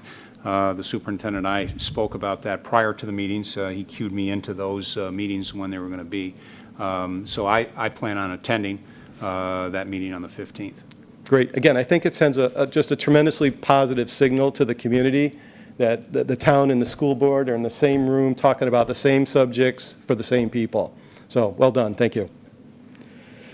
Mr. Supervisor, you partially answered the question with regards to the headcount reduction, but just to clarify, I think I heard that there was going to be an ad of a building inspector somewhere in the 2013. That was in this year. This year? Yes. It shows higher in the 2014 budget because the budget hasn't been transferred yet in that line. Has the headcount been filled, just to be clear? Yes. Okay. Yes. And Earlier this year. Earlier this year. Okay, great. And just looking forward, there's no anticipated headcount, anticipated being a very big word Right. for next year. That is correct. Okay, great. There is nothing in the 2014 budget that adds any headcount to any department. How about reduces headcount? Well, that is that ongoing discussion that we take a look at every time. I mean, one of the things, unfortunately, what I got very good at, and I'm not necessarily proud of it, but when I worked at Kodak, I got very good about laying people off. And my goal is, where we can, is not to have to lay people off. I'll never say never, because we just never know what the economy is going to bring to us and what we're going to have to deal with. We'll cross those bridges as we get to them. But I will say to you, and a commitment from the town board has been, as we lose people through what I'll call good attrition, going to another job, higher paying job, a different opportunity, or retiring to go to the next chapter of their life, one of the things that we will do is we'll evaluate whether we have to fill that position or can we do something creative for that particular position. So that has been my commitment for the last almost 4 years, and that's my ongoing commitment. Again, where we can, the goal and our intent is not to lay anyone off, and I hope we're able to work towards that goal, because that certainly creates a lot of other problems for individuals and families. Mr. Supervisor, just to finish this topic, Sure. It's probably not real well known, but the snowplow drivers, the truck drivers are union, and currently they're not under contract. That is correct. And I know, again, it can be sensitive, but how does that impact the budget going forward next year? Well, the town, continues to work with the union to resolve a contract. And, one of the things that we'll do and that we have is that as we close that contract out, there may be some cost associated with that, and we'll have to identify where those costs come from. Because the budget, if you've taken a look at it, doesn't necessarily have a lot of fat. Maybe 10,000 of it, or whatever number that is that Jeff identified as maybe some utility cost, that could possibly help if that's the number. But that is certainly something that we're going in with our eyes open, and is something that, however those cards fall out, that's that balancing act that we continue to work on. Thank you.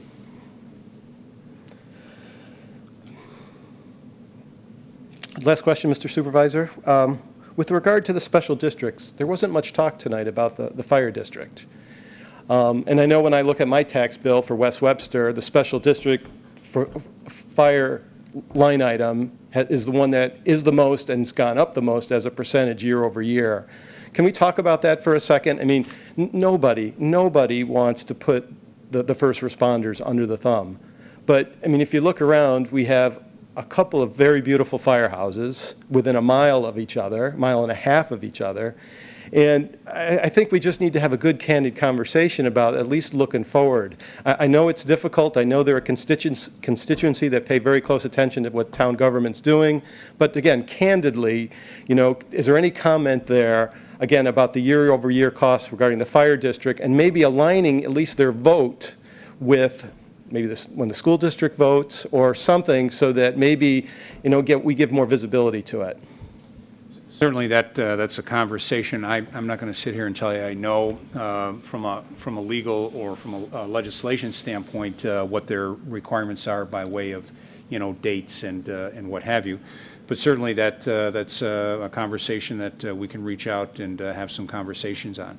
I'm looking forward just to see their 2014 budget. As of today, we have not received those budgets either for Penfield, West Webster, or Northeast.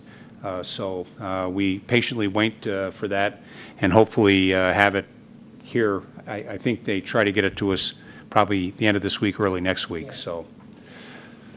Okay, So thank you. as soon as we get it, then we Sure. will post that on our website as well, so that everybody has the opportunity to see that, because that's that other component, is the special district piece. Thank you. And last question, the seniors. I've talked to quite a few of them, and I see there's a line item in the recreation department, and there's a growing number of all of us. We're all getting more white hair, and we've heard some comments, what East Rochester has, and other communities. Again, it's all about money. We know that. But just to ask the question candidly, is there anything on either the short-term or long-term horizon with regards to serving our seniors? I've heard issues about transportation, space. Is there anything that we see coming up that we might be able to say, hey, we're going to spend a little bit more the town's resources on the senior population? So we've started to have some conversations, actually, representative from the Fairport Baptist Home. She and I have been talking now for about 3 or 4 months, and they run what they call the Sophie program in the Perrington community. And one of the things that they would like to do is they would like to bring that program to Penfield. And the benefit of that program is multi-faceted. There is a component of trying to help senior residents stay in their home and do it safely. So if they don't have family members locally or close, they have an opportunity through a volunteer program and through some grant programming to work to help keep them in the house and do it safely. There's also a piece of that that we've had some conversation of an opportunity to have more of a senior type of center that they might be able to have open more than what we have at the community center today. And what would that look like by way of service and support? And one of the things that I had offered up is that through our whenever we have a new build home, we collect recreation fees. Those recreation fees go into a separate account. They're designated specifically for recreation purposes. So that could be acquisition of land, it could be development of facilities and things like that. And one of the suggestions that I've made to that group is if we were to partner for a freestanding facility like a Dolomite Lodge, maybe bigger, so that facility might be able to be used by day from a senior programming standpoint, and then by nights and weekends from town being able to rent that out to their residents. That could be a win-win situation because there's skin in the game for both. No one entity has to bite that big bullet. It's a partnership that I think that municipalities working with other agencies, such as the Fairport Baptist Home, in fact, could be a very positive thing. Our next step is that we're looking to hold what I'll call kind of a senior leaders forum. So we have not identified all of the names at this point, but certainly we'll want to have the school district involved. We'll want to have the business association involved. We want to have our clergy involved, whoever is representing at that. Certainly the town will be at the table. We'll want to have a representative or two from the seniors and someone that can speak for or talk about programming for seniors. Our recreation director, because that falls under his umbrella. And bring that together with the representatives from the Fairport Baptist Home and talk about what are the next steps? What does that look like? How can that work in Penfield? And again, being multifaceted, how do we cover the broadest range of our senior population? So, so hold on, Tim. I'm looking for volunteer efforts like you and I, because while we have old hair, we aren't old ourselves. So we'll be on the volunteer piece of that. I don't see any gray hair, Mr. Supervisor. Well said, Tony. So good. And I'll leave you just with an idea that we had with the Parks and Rec Advisory Board a number of years ago, and it's good that Dr. Grimm is here, and I'm not sure it's still feasible, but we had talked about at the rec center on Baird Road, between the legs of the town courts and the recreation gym wing on the west side there, that maybe something could happen to fill in that space. Now, the issue, I believe, was parking spaces, and partly because of the town, the school district owns most of the, if not all, of the surrounding space around the rec center. Right. But I remember us talking about that and said, where's the common sense, and where could we find a path maybe to do something with the land, maybe to open up some parking spots to be able to accommodate that, and then a long-term view, maybe, put something up there, because the seniors, honestly, they like to be where the action is, and I guess the library is one of those places, but with the rec staff, et cetera. So I'll leave that idea with you. Mr. Supervisor, thank you for the very candid replies. You took the questions on head-on, and I appreciate that. Not a problem. Thank you. Thank you. Thank you, Tim. Our next speaker, please. I think this is the last one. I'm not sure if it's for this public hearing. Gina Arnold? Budget? Okay, Okay. got it. Any Okay, other that's it speakers for- sign up? Okay, so we've exhausted the ones that have signed up. Is there anyone in the audience that has not spoken regarding the budget that would like to ask some questions about the budget? Okay, seeing none, I would ask the board, any other questions for Mr. Beaton at this time?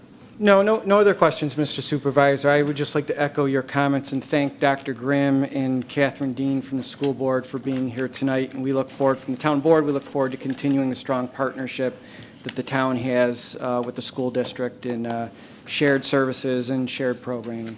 Thanks. Other comments from the board? Staff, anything that was not mentioned that you believe needs to be added to the record? Okay, I'm not seeing any cartwheels coming forward. Then I will just do a quick reminder, next steps, path forward. So between now and the 9th, any and all comments are welcome. They can be calling Bob Beaton and come in and viewing the budget. They can be a call to my office. It can be an email. Any way that you would like to do that, we would appreciate and welcome any and all of that. The board, between the 9th and the 16th, will take and make any adjustments that we believe is appropriate or necessary for the 2014 budget. And then on the 16th of October, the plan would be the board would have a resolution to adopt the final budget for 2014. And any changes that take place, or any subtle changes that take place as a result of that, are summarized by Mr. Beaton as part of that, so that folks don't have to scour the full budget to see if there's been any adds or deletions. So when I say adds, I can add, or the board can add in an area, but we have to take away from another areas, because now that we have the preliminary budget, that budget cannot go up. That budget can go down, but that budget cannot go up. So if we take because we identified a rec program for $100,000 that we need to push on the recreation area, then we would have to identify $100,000 in another line item or multiple line items to make that happen. So those will be the next steps. With that, I will declare this public hearing closed. Thank you for folks sitting through that, and thank you for your comments. And thanks again, Mr. Beaton. And staff, I know that you're going to be looking forward to 6:30, 7 o'clock tomorrow. Love to have you stay, but I also respect the fact that if you need to get a little rest so that you're as sharp as you always are. Okay, very good. We'll move on with the agenda. The next item on the agenda is communications and announcements. At this point, anyone can address any matter before the board. And I think that Dr. Grimm would have the first, you started off with him. Sir, we need to do communications and announcements first? Got a communications announcement. Sorry, Sorry, Stephen. Getting ahead. I'm getting ahead, so I was. That's okay. So, yes, communications and announcements, and I'll start with our town clerk, please, for communications and announcements. Thank you, Mr. Supervisor. The general election day is coming up Tuesday, November 5th. Voting hours will be 6 a.m. to 9 p.m. I have left the polling sites the same as they were last year, so everyone will be going to their designated polling site that they were at last year. And please make sure you exercise your right to vote. Thank you. Okay, thank you. Mr. Quinn. Thank you, Mr. Supervisor. Just a few announcements this evening. This year's Fire Prevention Week, October 6th through 12th, the message is Prevent Kitchen Fires. Some very important fire safety tips that I encourage everyone to follow is to plan ahead and EDITH drills, which is exit drills in your home. If a fire breaks out in your home, you may have only a few minutes to get out safely once the smoke alarm sounds. Everyone needs to know what to do and where to go if there's a fire. For more very helpful fire safety tips, please visit www.nfpa.org. Also, as we head into the fall, or further into the fall, when we change the clocks, please be mindful to check the batteries and change the batteries on your smoke alarms as well. Second announcement, the Penfield Fire Company will be holding an open house on Tuesday, October 8th from 6 o'clock in the evening to 8:30 in the evening. Come see the Penfield fire trucks on display at the fire station in the Four Corners, located at 1838 Penfield Road. Also available will be the Brighton Fire District's Fire Prevention Trailer. Come learn all about Edith.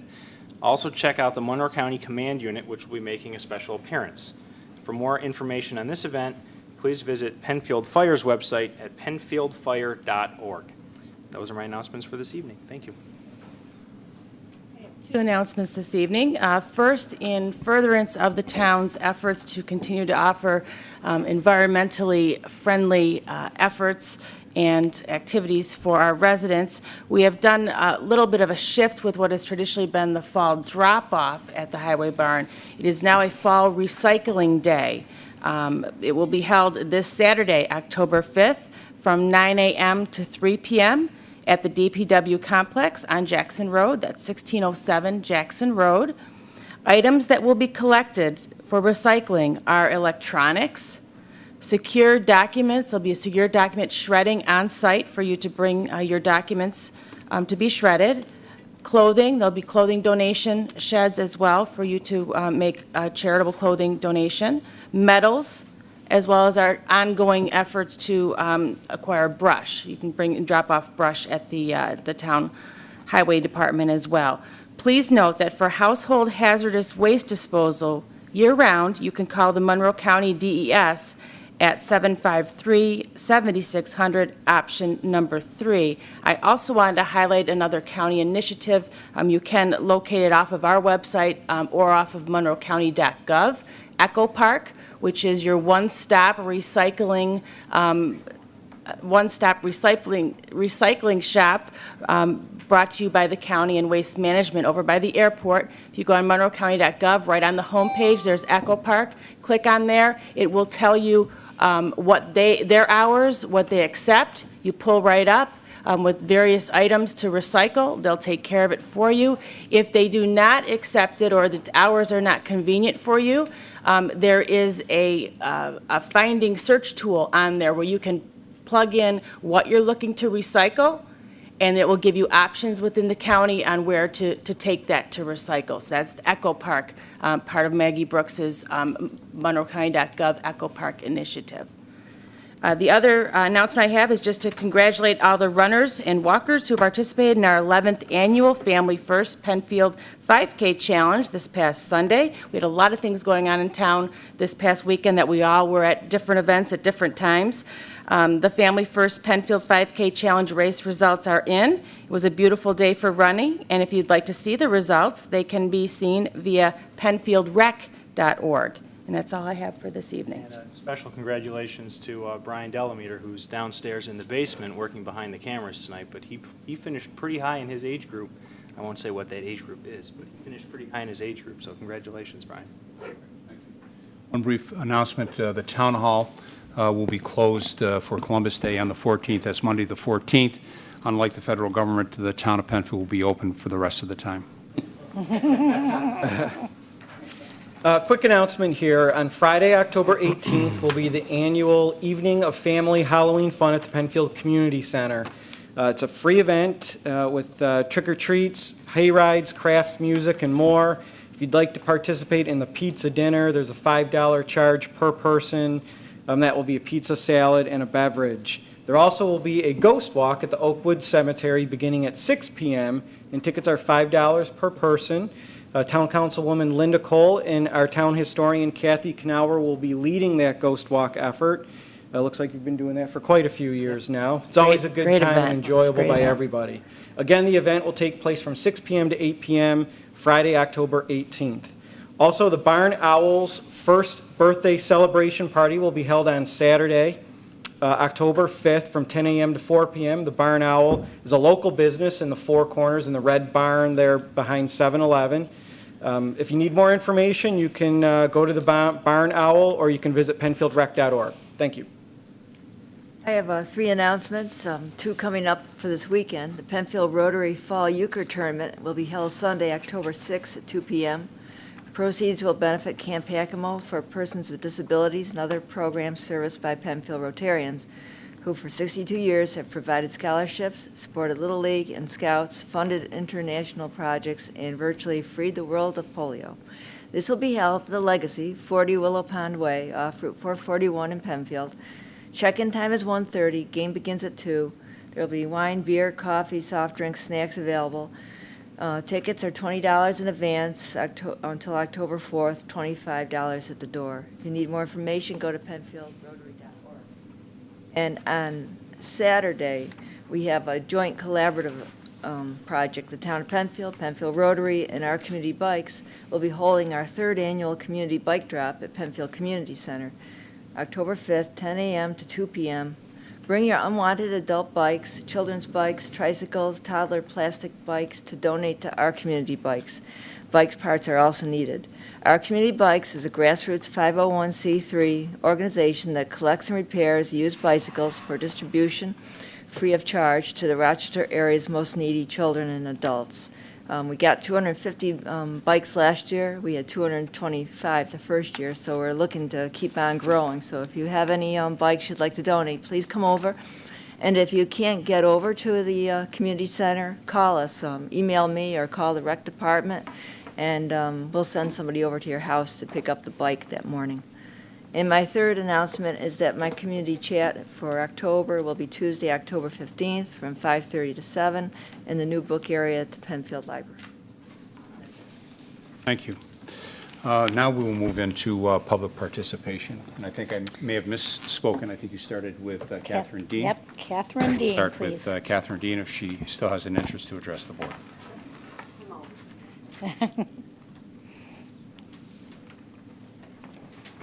Good evening, everyone. I'm Catherine Dean from Milford Crossing, 138 Milford Crossing, and I'm a member of the Penfield School Board. And you've covered quite a bit tonight about why I'm here.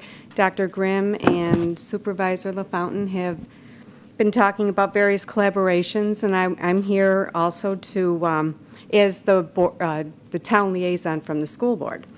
So what I would like to state is that last Friday was our homecoming, and it was just a wonderful event. And the board was there, the school board was there, just watching the kids and getting into the spirit of things, and it was just absolutely wonderful. And those are the kinds of things that we would like to invite the town board to also participate in, as well as the collaborations that you talked about with the crosswalk and the paving and the other things that are kind of in the works to manage costs and to promote the partnerships. So I'm here to invite you. You don't always need a special invitation, but you can contact me about the various things that are going on. I would like to be able to contact you.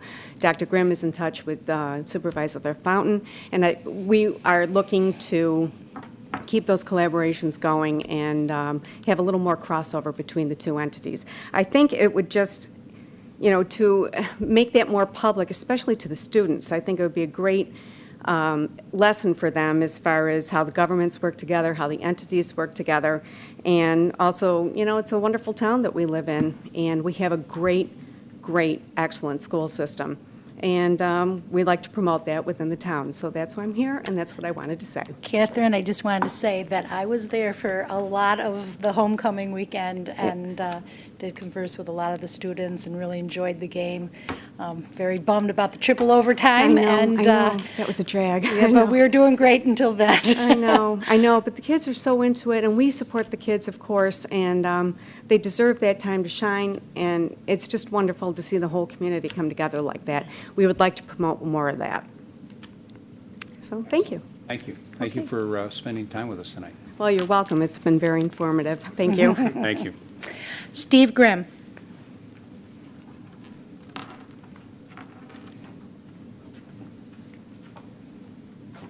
Hello again, Steve Grimm. I live at 6 Milford Crossing. I usually don't say where I live because gifts tend to show up on my doorstep. People want to wash my car, things like that. No. But it has been wonderful for the family since June to be right here in Penfield. Before that, I was still the superintendent. I was just in the process of moving the family. I was living with my parents in Scottsville, which was fun. The first Monday that I came back and moved into our own house in Penfield, my mom called me up and said she missed me because we used to watch Castle together at 10 o'clock, which is usually when I got there on Mondays.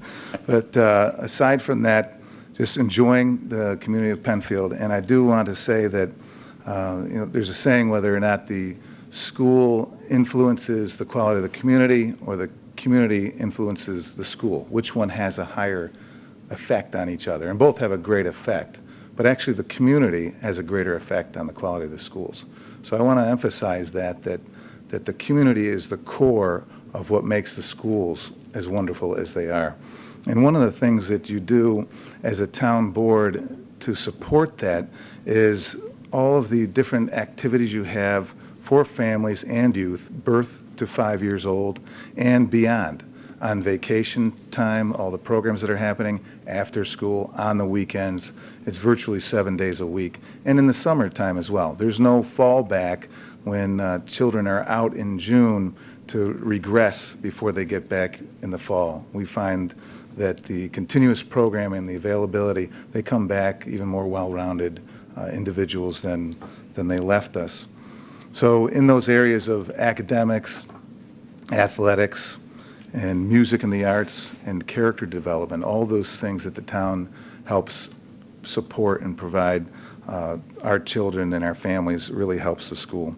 And our partnerships are wonderful. We have a great parking lot at Harris Hill, and that was something that the town did, just top quality, and it was a great partnership there with the paving. We're working on the crossing guard and the lights and the recreation and the pool and the facilities, and also a new initiative where we're looking at, we have some staff development days happening throughout the year, 4 or 5 of those, and we want to partner with Penfield Recreation and actually the YMCA to figure out how we can provide some opportunities for kids for enriched learning experiences while our teachers are being enriched as well. And then the partnership of knowledge of me and Supervisor LaFountain talking together, sharing ideas, sharing experience, and looking for collaboration. And Mr. Beeden, too, we worked last year when we were sharing budget ideas as we were looking for that as well. And now with our town liaison designated as Ms. Dean, we're looking for those same opportunities to involve the entire board as well. So thank you very much for everything you've done for Penfield and continue to do. Thank you. Thank you. Thank you, Steve. Nancy Schwab.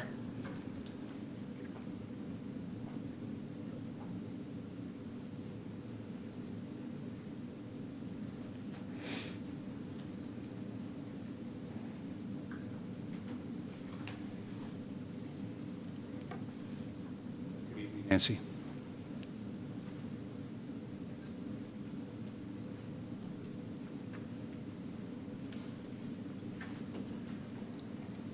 My name is Nancy Schwab, and I live at 2024 Baird Road, and became a Penfield resident exactly 10 years ago.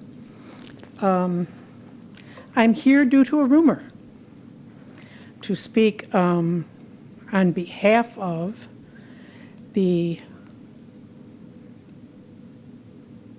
Gun Safety Act that New York State passed, and my firm belief that we became a state that set a goal for the rest of our country, being so close to what went on in Connecticut. I have to acknowledge the fact that my godson and my nephew was Alex Sullivan, and he was killed in the Colorado shooting at the theater last year.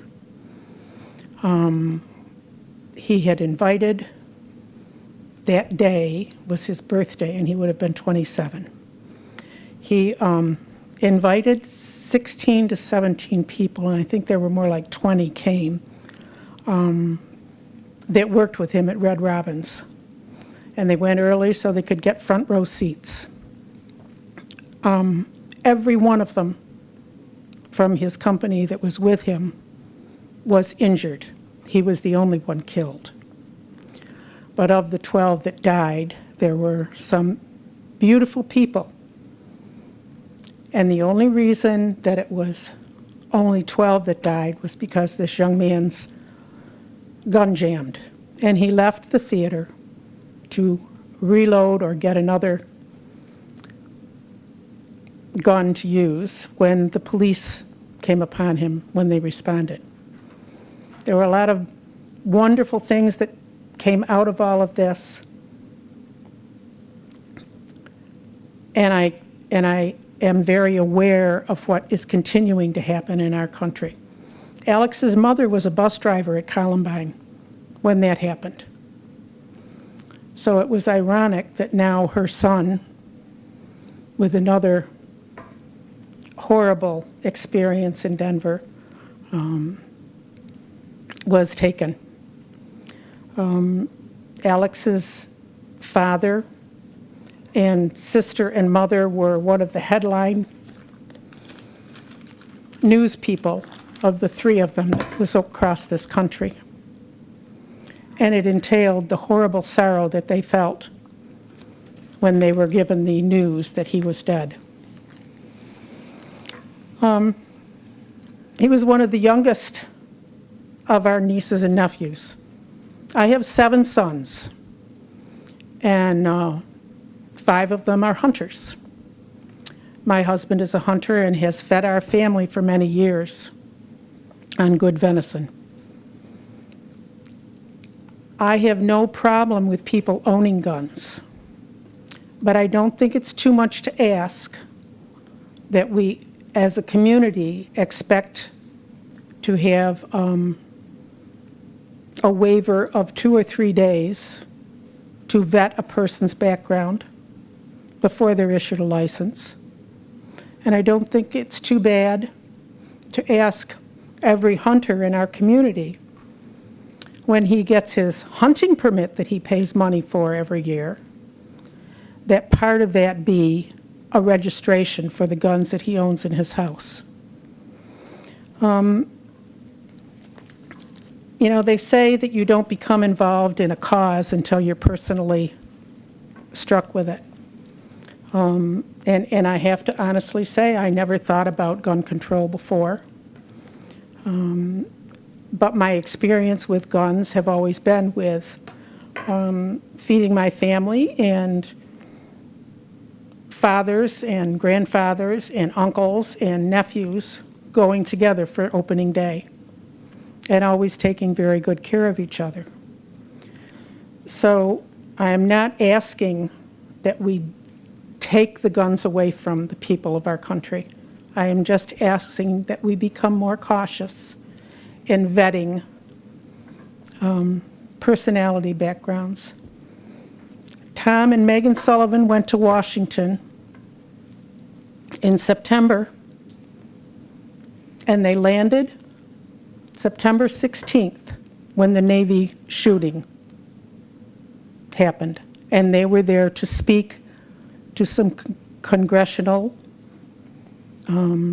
committees that were meeting, and also to meet with a group of mayors that were from the Mayor's Alliance that met in Washington.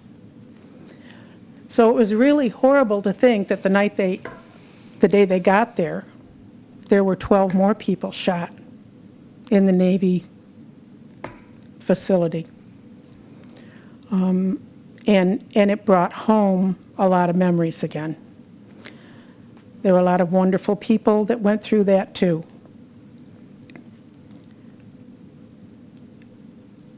We have always been a free country in our language and our speech, and most of us in our actions and the choices we make in life. But I think any one of us would be willing to stand up and be counted if it meant to save a life. And that's all we're asking, is to take a moment, whether it's 24 hours, 48 hours, or 72 hours, before you walk away with something that can kill another person. Thank you. I appreciate your hearing, and I'm sorry that this started out as a rumor that mushroomed, but I'm glad I had the opportunity to speak to you. We're certainly glad that you could speak to us as well, Nancy, and certainly sorry for the losses in your family. And unfortunately, whether it was intentional or unintentional, I'll give the individuals the benefit of the doubt. out that it was unintentional to stir this pot. I believe there's a right way to go about things and the wrong way. And Yes. how this unfolded, I think, was the wrong way. I'll stand by that conviction. I'll stand by the fact that, those individuals involved with that didn't necessarily do themselves or their particular cause any benefit. But thank you for taking the time and Thank you for hearing me bless, out. best wishes and certainly our thoughts and prayers with you. Thank you. Thank you. Gina Arnold.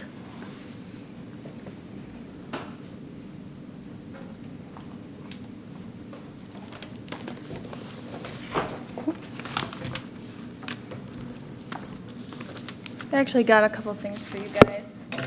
Gina, could you give me your address, please?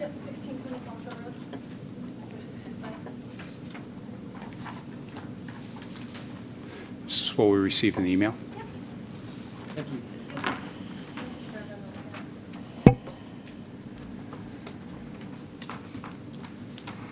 I believe that you guys misunderstood our intentions by planning to come here to have you pass a resolution against the SAFE Act. We never said that you were discussing it at the meeting. We said that the public was going to be bringing the idea to the board. So that's all that we ever advertised or put out there. Well, it's kind of interesting, as I took a look at least one of the posts that, talked about that the town board has refused to consider passing a resolution in opposition to the SAFE Act despite residents requesting it. We need to show up in full force to make sure the board knows we're serious. So I found that kind of interesting because the person that I had the dialogue with, I apparently was on a different conversation than what they were.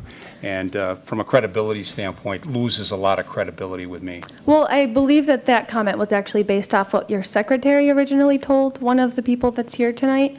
They told him that you were not planning on passing a resolution. So that's where the original comment came from. This happened over a week ago. This is over a week ago. Yeah, This when is he a spoke with your secretary several times, he was trying to get a hold of you. Okay. But anyway, my name's Gia Arnold. I'm just going to add a few things about the SAFE Act. First, if you guys look at your presentation, we would like to respectfully ask that the town of Penfield passes a resolution to repeal the SAFE Act. There's certain examples that you can go through online at newyorkstateresolutions.com that 354 now municipalities have already passed across the state. That's towns and villages. Orleans County was the first 2 weeks ago to pass the resolution in every single town and village. So we're just trying to get as many out there as we can. I'm a wife, a mother, and a proud gun owner, and the New York SAFE Act does not make anyone safer. There are many reasons this legislation should be repealed, most importantly the fact that it is unconstitutional and violates our Second Amendment right to keep and bear arms. Our right to keep and bear arms was a fundamental right guaranteed by our founding fathers. The Americans fought to relieve themselves of British rule and vowed that all American citizens should have the right to keep and bear arms to protect themselves from foreign and domestic enemies, as well as tyranny and government. So it's not just a right for hunting. Let's see. This legislation was not only unconstitutional, but it was passed with an unwarranted message of necessity, which, if you're familiar with that, that is the loophole that the government will use when they have an emergency situation that they need to pass legislation in immediately.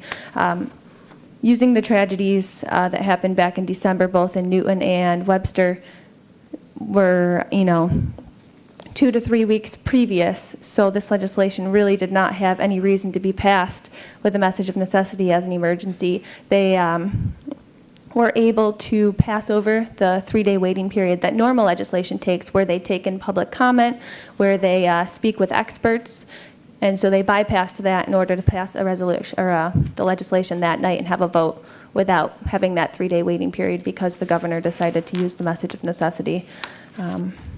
Not only does it violate the Second Amendment right we are guaranteed, but it also violates the Supreme Court case from 2008, District of Columbia versus Heller, where the Supreme Court declared that the Second Amendment protects any gun in common use, even with the military, which, as we all know, many of the guns that have been banned by the SAFE Act are commonly used in our military currently. That was a Supreme Court case back in 2008. So that's one of the other reasons why this law is, needs to be repealed. Aside from that, the SAFE Act turns once law-abiding, tax-paying, honest citizens into criminals overnight.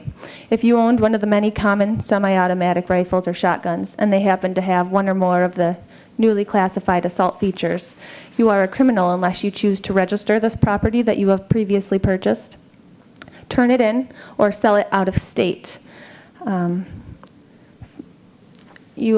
Forget about inheritance also. If you do decide to register the gun, when you die upon your death, that gun is turned back over to the state. You can't inherit, your children can't inherit it. It's confiscated. I also wanted to explain some of the features that the SAFE Act bans and classifies these semi-automatic rifles as being more dangerous. There's the folding stock, adjustable stock. On your papers, you have a list of them. Secondhand grip. And we must realize that these features do not make a gun any more dangerous or deadly. The danger can only be measured by the person behind the gun. We must remember that the crime is committed by the person, not the weapon of choice. Also, many of these features that have been now classified as assault features actually assist handicapped people with being able to use these guns easier. Secondly, the 7-round limit in a magazine is misconstrued as making the public safer. The problem with this idea is that only law-abiding, honest gun owners will abide. The criminals will load their magazines to the full capacity. Currently, the law sits where if you have a 10-round magazine, you can only load it to 7. Well, if I have a gun that has a 10-round magazine, I'm going to only load it to 7 because I'm a law-abiding citizen. A criminal's not going to. They may not even know what the SAFE Act is. They're going to load it as much as they want. Therefore, the criminal has the upper hand, and ideally, the law-abiding gun owners and any other citizen is put more in danger. The SAFE Act legislation also prohibits ammunition transfers. My concern with this is the youth ages 12 to 17 who legally can hunt with their hunting licenses, but now cannot legally purchase ammunition. So ideally, they would need their parent or guardian, a family member, whoever that takes them hunting to give them the ammunition while they're hunting together. It's now illegal under the SAFE Act to transfer ammunition without a background check. So I have a 14-year-old sister who is interested in getting her hunting license. If I were to take her hunting with me, I could not legally give her any ammunition to use because I would need to get a background check on her, and I could not. So my question is, what about these youth? The SAFE Act was not passed, with any public comment or expert approval. It was rushed.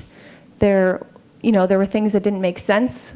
So this is one of them. What about the youth that are interested in engaged with hunting or 4-H? I know that they have things. Boy Scouts as well. The Boy Scouts have come into trouble when they usually do their .22 shooting in their camps. Technically, next year in camp, they won't be able to have that ammunition handed over them to use in their gun.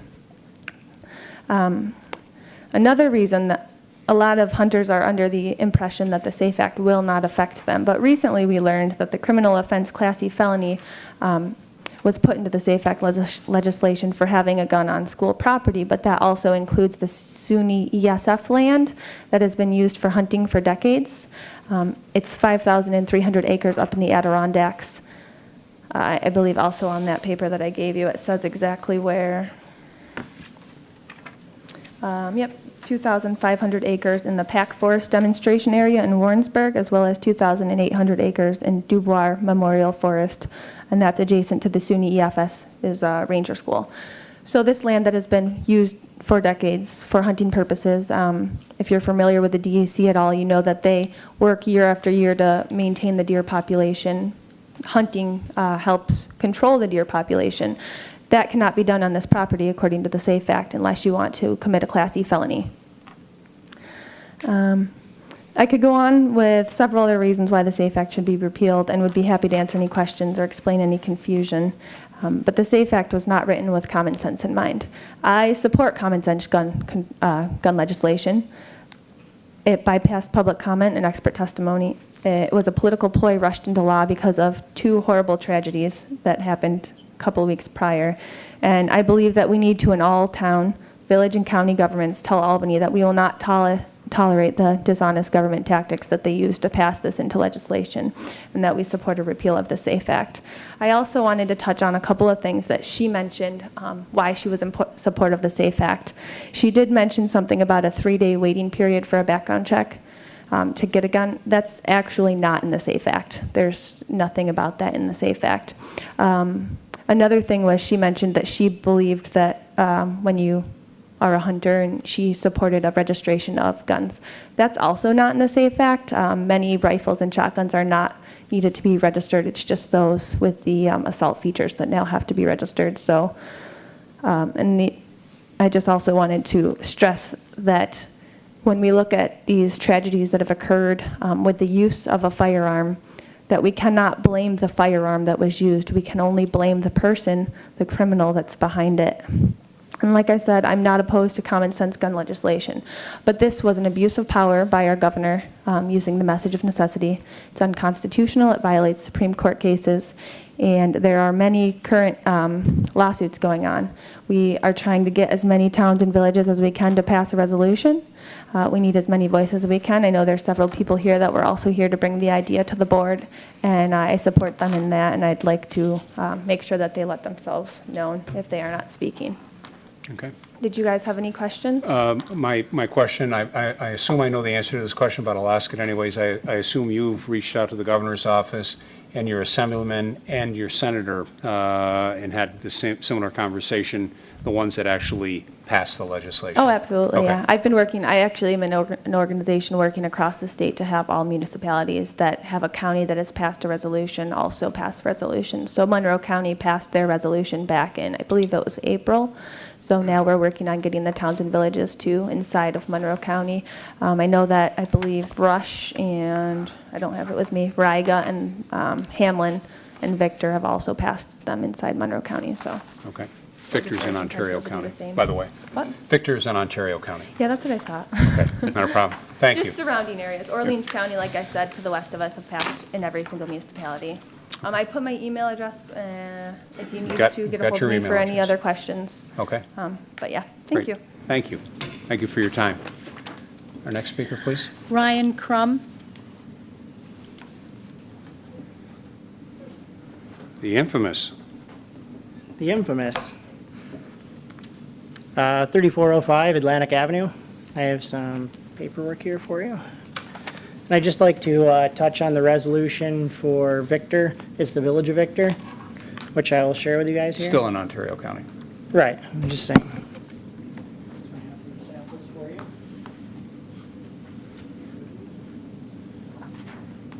Thank you. Do you want me to pass them out? What's that? I can take them and pass them out. Sure, if you'd like. I greatly appreciate that. These are two resolutions. And then also some other additional paperwork here, which you'll have to do the individual's office.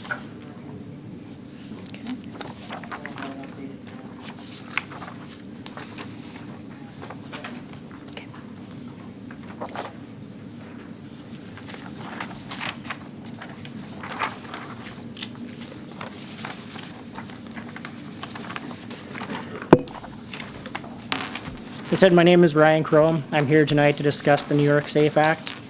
My goal is to inform and encourage fellow residents of Penfield to join me and join the rest of upstate New York by participating in a rapidly growing grassroots movement across New York State against the New York SAFE Act. This action in itself is a display unlike any other in New York's history, letting legislators in Albany who voted for this heinous law know they have gone too far. The passage of the SAFE Act was merely an emotional reaction to a tragedy. It's a feel-good measure that will do nothing to curb gun violence. It's a disgusting act of political grandstanding by Andrew Cuomo and is viewed by many as an attempt to position himself for political capital. It was not composed in the best interest of the people. It was passed in the dead of night under a false message of necessity, waiving the required 3-day waiting period in which it could be discussed. This draconian gun law is unethical, unconstitutional, and it strips New York residents of their inalienable rights created at the inception of this country. Rights that are not about personal protection or hunting, but about tyranny, whether you believe it can happen or not. Not only have we lost our rights, the SAFE Act has created a whole new class of criminals. Some of you unknowingly may be in possession of so-called assault weapons. Two of the most popular firearms in existence, the Remington 1187 and the iconic Ruger 1022, with certain cosmetic features, can now be considered assault weapons. Under the SAFE Act, all assault weapons possessed before April 15, 2013 must now be registered by April 15, 2014 and recertified every 5 years. A father can no longer pass his treasured 1022 that his father gave to him onto his son. It's to be sold either out of state, to a registered firearms dealer within the state, or destroyed upon the owner's death. The SAFE Act also creates an opportunity for entrapment. With the arbitrary 7-round limit set for magazines, with magazines' capacities up and beyond 10 rounds, gun owners may accidentally find themselves in violation of the SAFE Act law merely by having one extra round in their firearm. It would be the same as the EPA saying, from this point forward, you're only allowed to put 2 gallons of gas in your gas tank.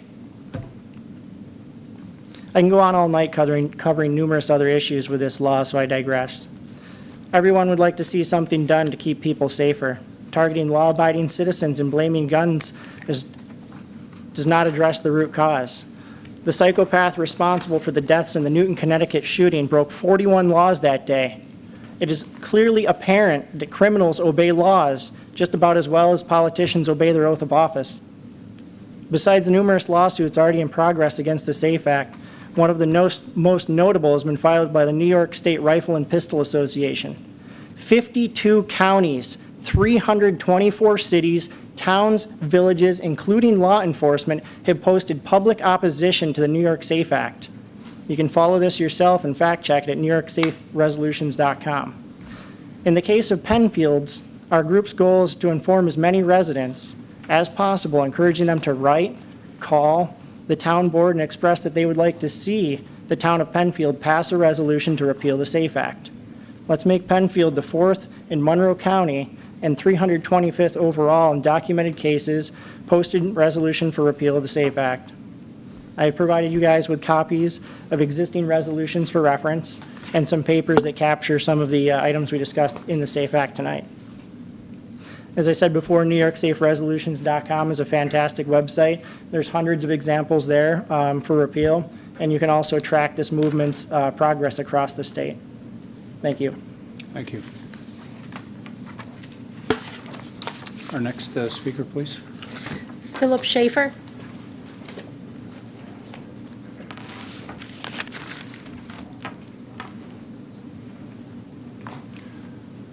Reverend Schaefer.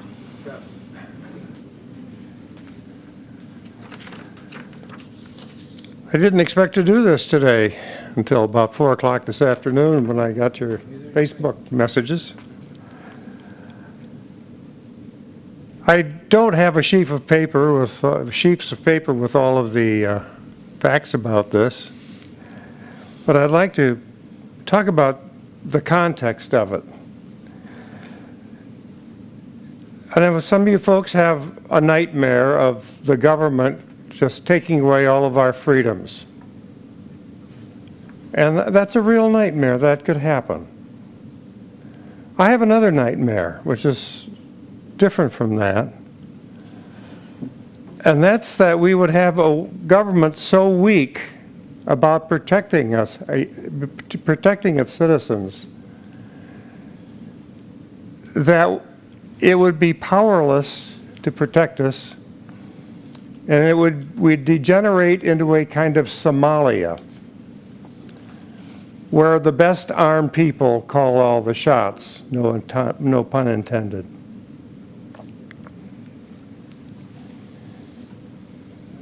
The other thing I really objected to in your presentations was attacking the motives of the governor and the other politicians. Remember, we got politicians up here too, you know. To say that they were cynically used these latest shootings as an excuse to pass this legislation is just plain cynical. It was the motivation to pass this legislation. Government's attempt to protect us from people who would misuse firearms.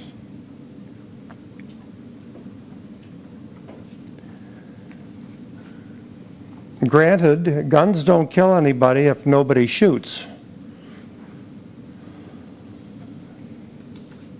But with so many guns around, irresponsible people are going to get them. The government regulates many things, anything dangerous. Take the instrument that got us all here tonight, the automobile. The automobile is a dangerous instrument. It is regulated. How we use an automobile, how we get a license, what happens if we abuse it. Medications. I'm not competent to vet all the medications I take. I depend on the FDA to do that for me. But that's regulation. Somebody could say, oh, the government's just sticking its nose where it shouldn't be.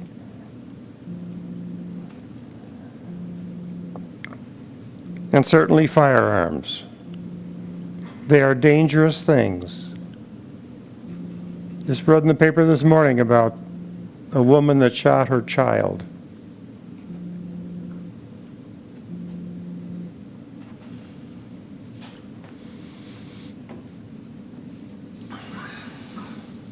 I'm a civil libertarian. One of the liberties I want is to be able to walk down the street without fear of being shot. And I depend on my government and the good sense of my fellow citizens to make sure that I and my loved ones and all of you have that freedom. Thank you. Thank you, Phil. Our next speaker, please. Ken Corpus.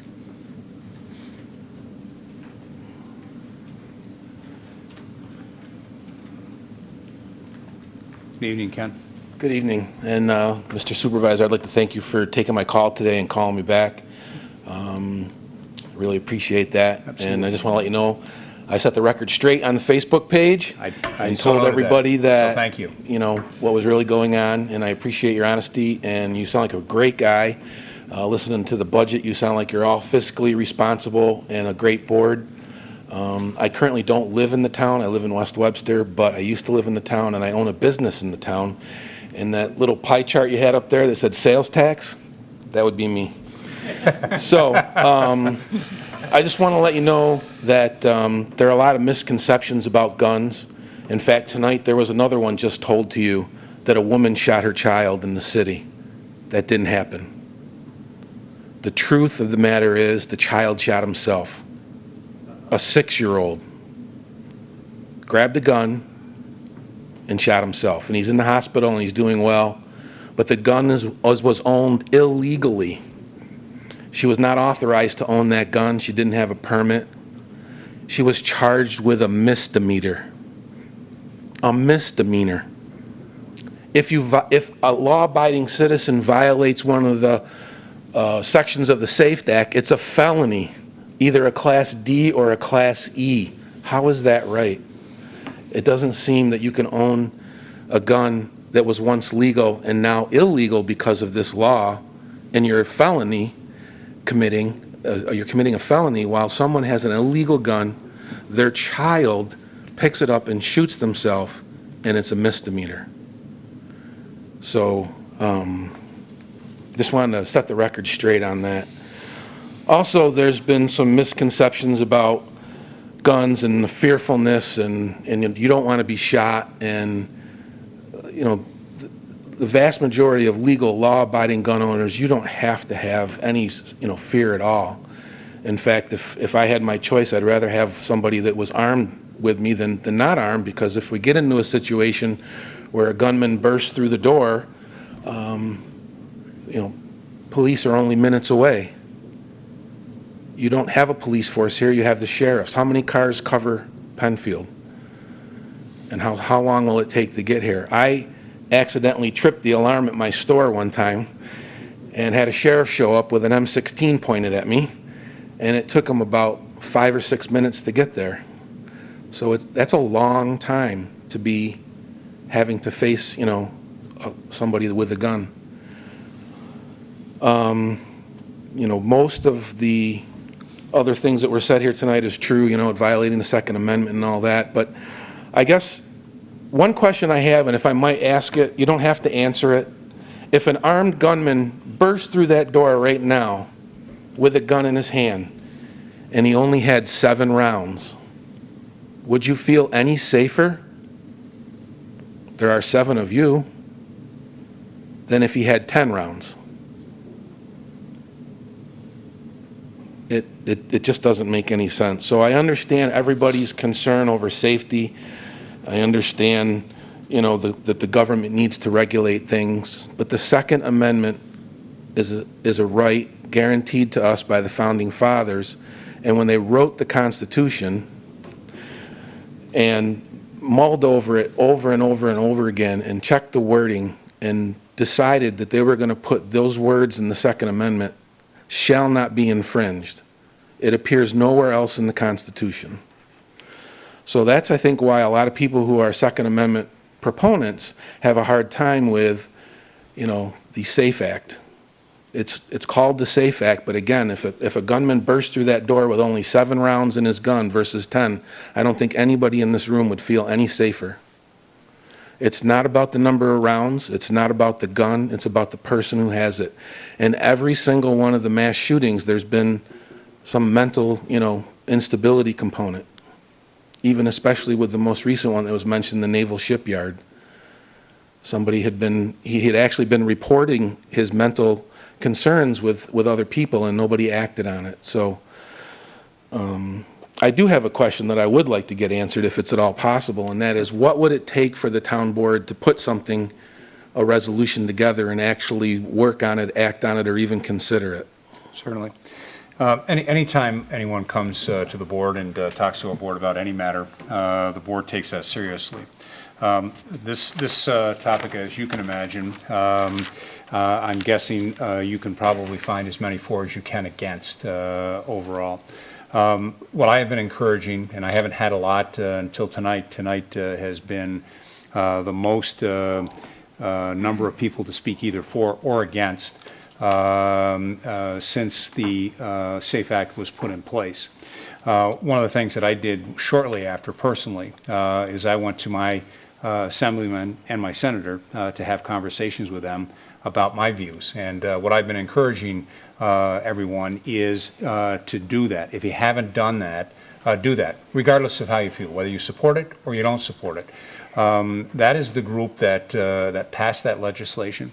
One of the things that I have found over the years, being involved with government at different levels of government, a resolution from an entity such as a town or a village carries some amount of weight.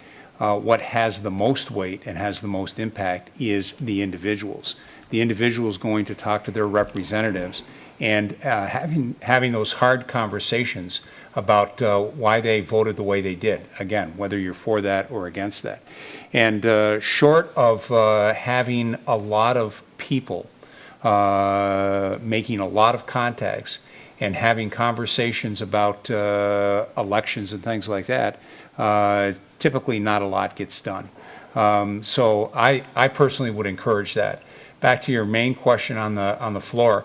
As of Wednesday last, I had 3 contacts of individuals either for or against. If I take a look at my emails today and I take a look at the number of folks that have or may speak tonight, that's about 24 people in a town of 36,000. So what I'll tell you is that this will not fall off the board's agenda plate, but I don't think you're going to see the town board rushing to do a resolution for or against over the next week or 2 or even the next month. Okay. But if there was a groundswell of support for it, you would at least consider it? The board, as I said, anything that comes up by way of petitions, requests from residents, the board takes each and every one of those seriously. Okay. again, I thank you for your candid conversation Absolutely. earlier today, and I think you're doing a great job, and I won't keep you here any longer. Not a problem. All right? Our time is And your time. If you So- want to see all 52 counties, and there's 259 on my list, there might be more, but I have that you can have as well. Right, and we'll make sure, the clerk will make make sure copies. that gets to all the town board.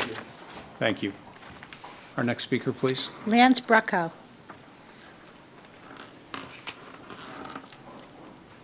Hello, I'm Lance Brokaw, 3409 Atlantic Ave. I would like to see the town do something about the SAFE Act. And I guess to start off with, I would like to apologize to anybody who's lost anybody in tragedies, whether it's a gun, a bomb, a drunk driver, whatever. I did 10 years in the volunteer fire department. I've seen a lot of things I didn't want to see. But the bottom line is the way this was done was wrong. The way that it's being handled is wrong. The bottom line is there's laws out there that are being broken now that aren't being enforced. We need to make laws that are going to work, not make citizens that are actually doing what they're supposed to be doing and doing it legally, make them the criminals. That's wrong. Okay? So the bottom line is I would like to see the SAFE Act repealed. I don't want to see it all dropped. As a firefighter, the 2 that died in Webster hurt me big time. Because it could have been me. But the bottom line, this is wrong.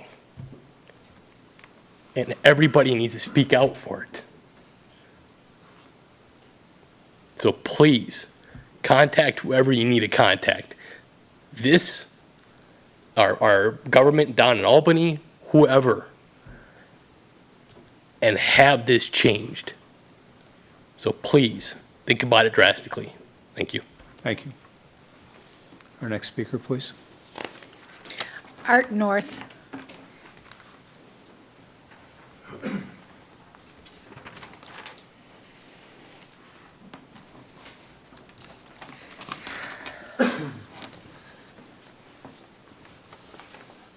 My name is Art North. I'm at 317 Panorama Trail. I live in Penfield. I'm a member of the NRA. I belong to the Genesee Conservation Club. I've been a gun owner since since I was 13. I've hunted with my grandparents. Just 5 or 6 years ago, Art. 7. Just a short Thank you, 7. Tony. I worked at Carb Rundum in Niagara Falls starting in 1961. In 1962, we had a project to evaluate ceramics that we manufactured for personnel armor. I got a permit to use a handgun because we used to test the stuff, and if it passed that, we'd take it out to a firing range with long guns. As part of that project, I had to look at the Book of Wounds. You may or may not have heard that. You may or may not have seen it. It's not the sort of thing you dwell on. A lot of the wounds were from the AK-47, which had been, I think, developed around 1949. Pretty horrible stuff. That's an assault weapon. We were building these materials to help combat wounds from assault weapons and rifles. I can't imagine why anybody in their right mind, would want to have an assault weapon in their home. I can't imagine why any policeman would want to answer a call with the idea of having an assault weapon put in his face and have to use that armor that I helped develop. Of course, that's changed quite a bit since then. I have long guns, shotguns, pistols, fishing rods. Nothing changed when this law went into effect that affected me. My Second Amendment rights have not been abridged. England's not a problem anymore, okay? When the Second Amendment was invoked, when it was written, there was no central government. Britain was was a big problem. A couple hundred years later, that's not an issue anymore. Not to say it's not important to have, but I think we have to look at it differently than we did back then. I think it's a red herring, quite frankly. I agree that guns kill people, but people kill people with guns. In certain other countries in this world, they've instituted very strict gun laws. And suicides, which in this country occupy about probably half of the deaths, dropped by, I'm slow on this, I think it was like 60% in Australia. And homicides dropped by just about the same amount, just by reducing the accessibility of weapons. I'm a scientist. To me, that's data, okay? The other data that I've seen about, taking away rights, there's nothing to support that in my mind. So I would like to petition the board to either go on record as supporting the SAFE Act or not do anything about it and let the state government and the federal government and the courts make that determination. Thanks. Thank you, Art. Our next speaker, please. That's all I have. Great. Is there anyone in the audience that would like to address the board on any matter, budget, SAFE Act, or otherwise? Yes, sir. Please come forward. Give us your name and address, please. My name is Mike Rodenhouse, 82 Woodline Drive, Penfield, New York. Lived here for 3 years, and whoever did your decorating here obviously thought about the Second Amendment. That's all I have to say. Okay. Thank you, Mike. Is there anyone else that would like to address the board? Okay, we'll continue on with our agenda. We move into additions and deletions to the agenda this evening. Any additions or deletions? Seeing none, we'll move on to approval of the minutes. We have the August 21st, 2013 minutes before us. I would entertain a motion of approval for those minutes. That the minutes of August 21st be approved. I'll second. It's been moved and seconded. Any discussion? Seeing no discussion, a roll call vote, please. Cole. Aye. LaFountain. Aye. Metzler. Aye. Moore. Aye. Quinn. Aye. 5 ayes. Has the board, the clerk, or the town attorney received any petitions since our last meeting? Seeing none, we'll move on to resolutions by function, please. Authorize the town comptroller to attend the PERMA board meeting. Moved. Second. Whereas the town comptroller is on the board of directors for the Workers' Compensation Carrier Public Employers Risk Management Association, whereas the PERMA board meeting will be held on October 23, 2013 in Latham, New York, and will be paid fully for mileage and hotel expenses by PERMA. Be it resolved that the town comptroller attend the PERMA board meeting on October 23, 2013. Okay, thank you. Discussion by the board. Roll call vote, please. Cole. Aye. LaFountain. Aye. Metzler. Aye. Moore. Aye. Quinn. Aye. 5 ayes. Authorizing sale of town-owned property at 1589 Penfield Road to Ellison Heights LLC. Moved. Second. Whereas the town board has determined that the town-owned property at 1589 Penfield Road, consisting of 1.28 acres, is surplus and not required for town activities. Whereas the town of Penfield has had an appraisal prepared by Midland Appraisal Associates to determine the fair market value of said property being $7,000.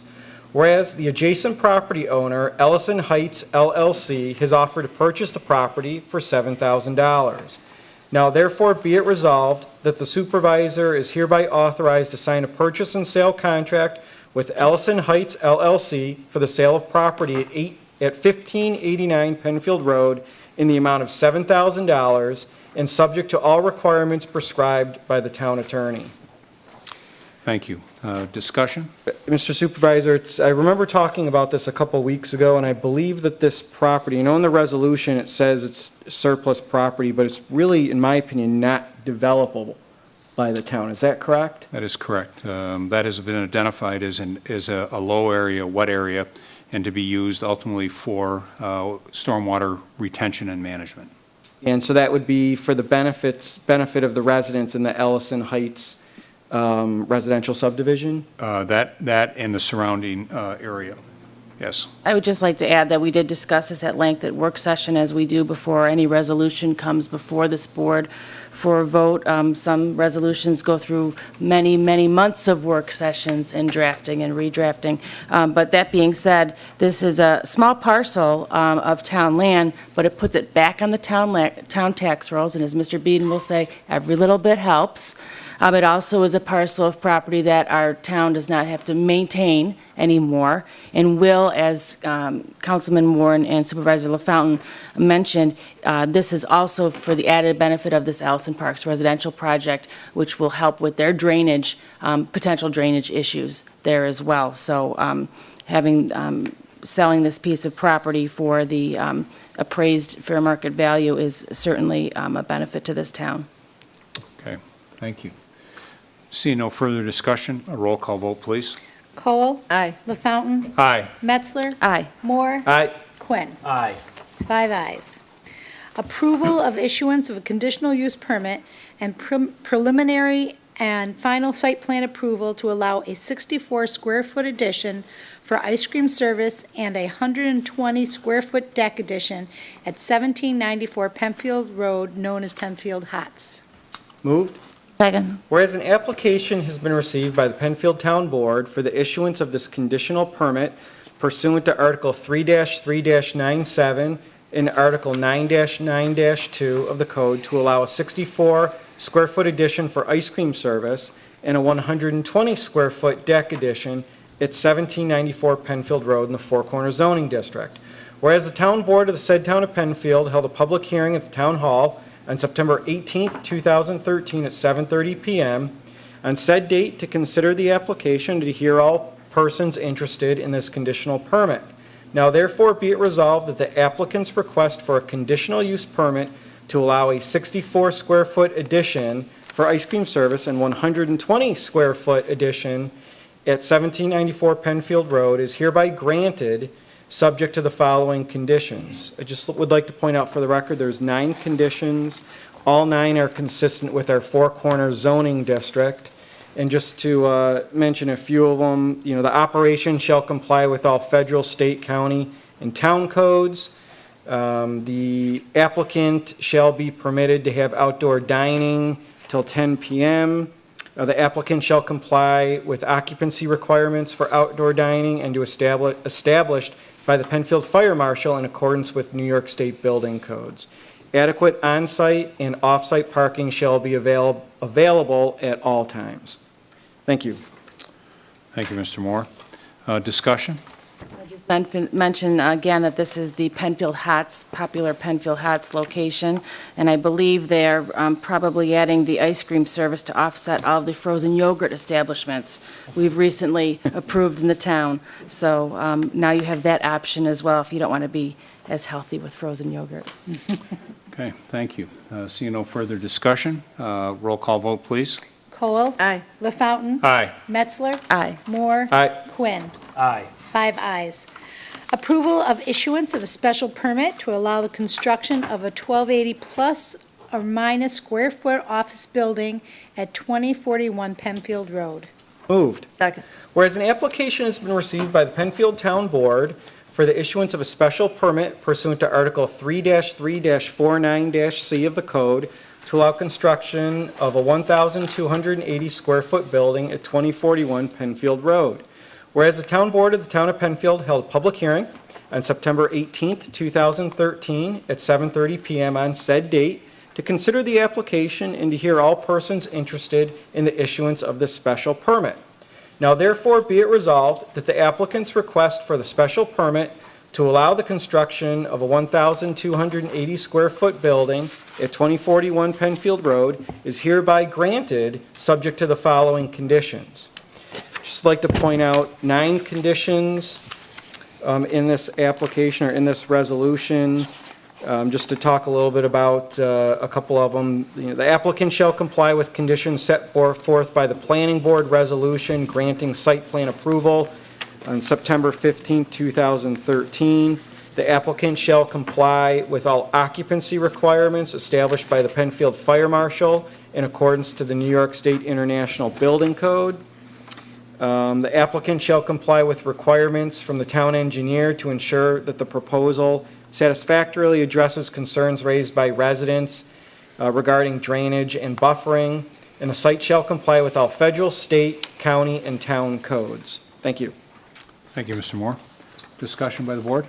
Just briefly, Mr. Supervisor, I'd like to commend the applicants for coming back to the board with sort of a amended version of the original plan. They didn't build at that site just for the sake of building.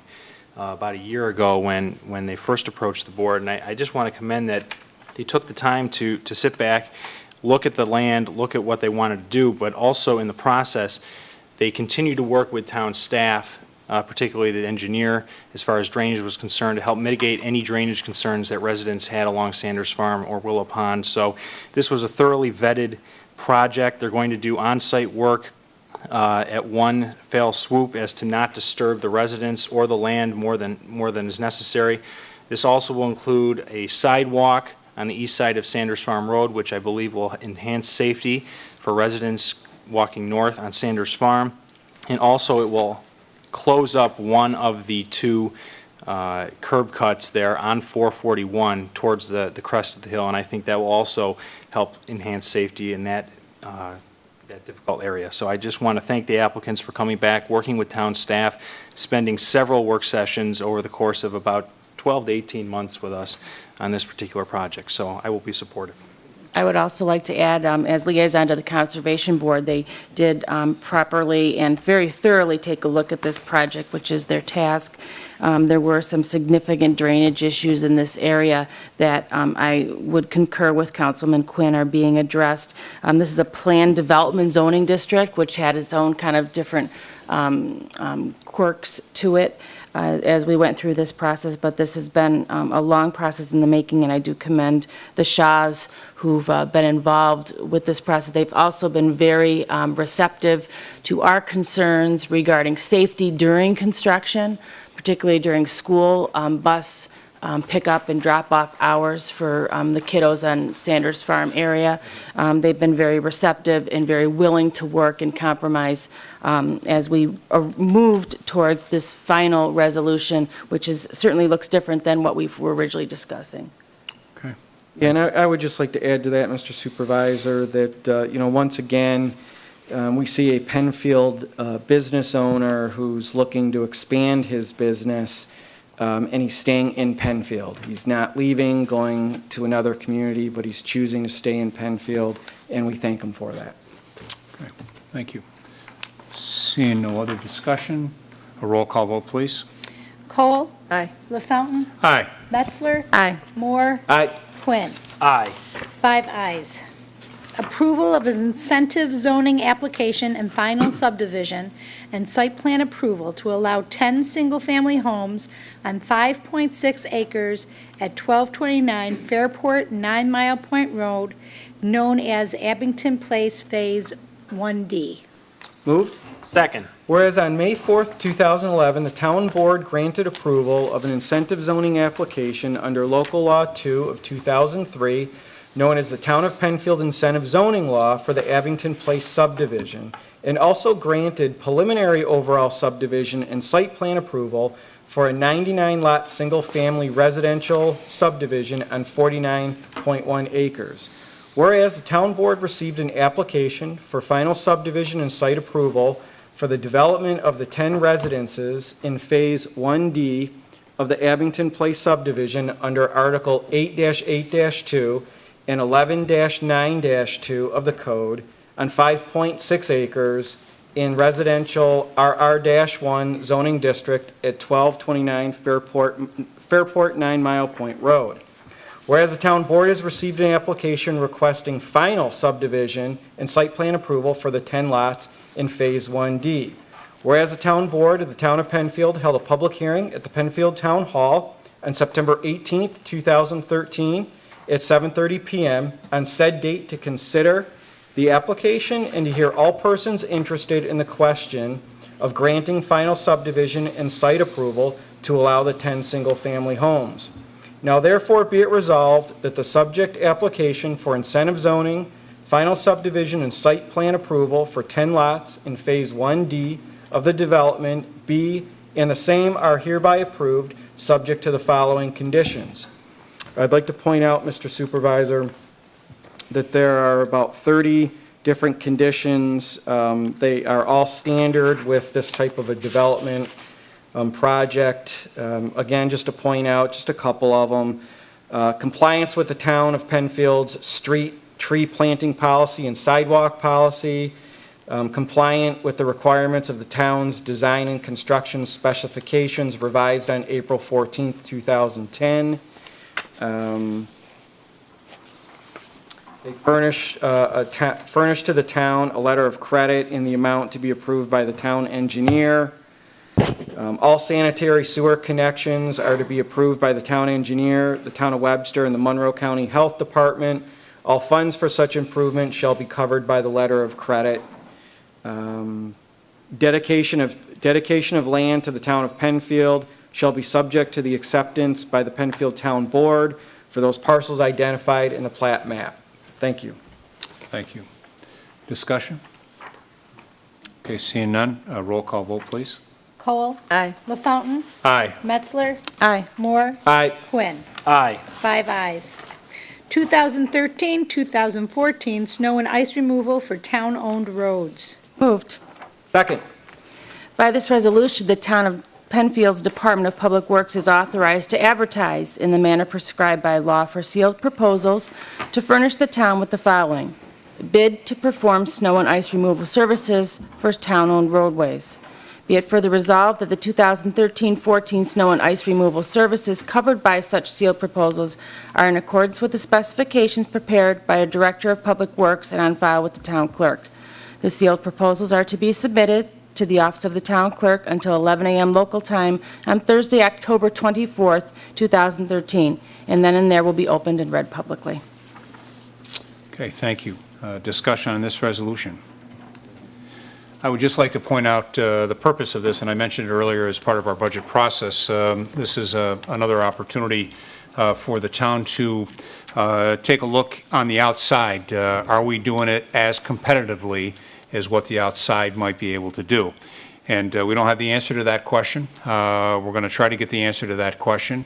And then what we'll do, based on that information, we'll look to make a decision what's in the best interest from a cost standpoint for our residents. So that's part of this.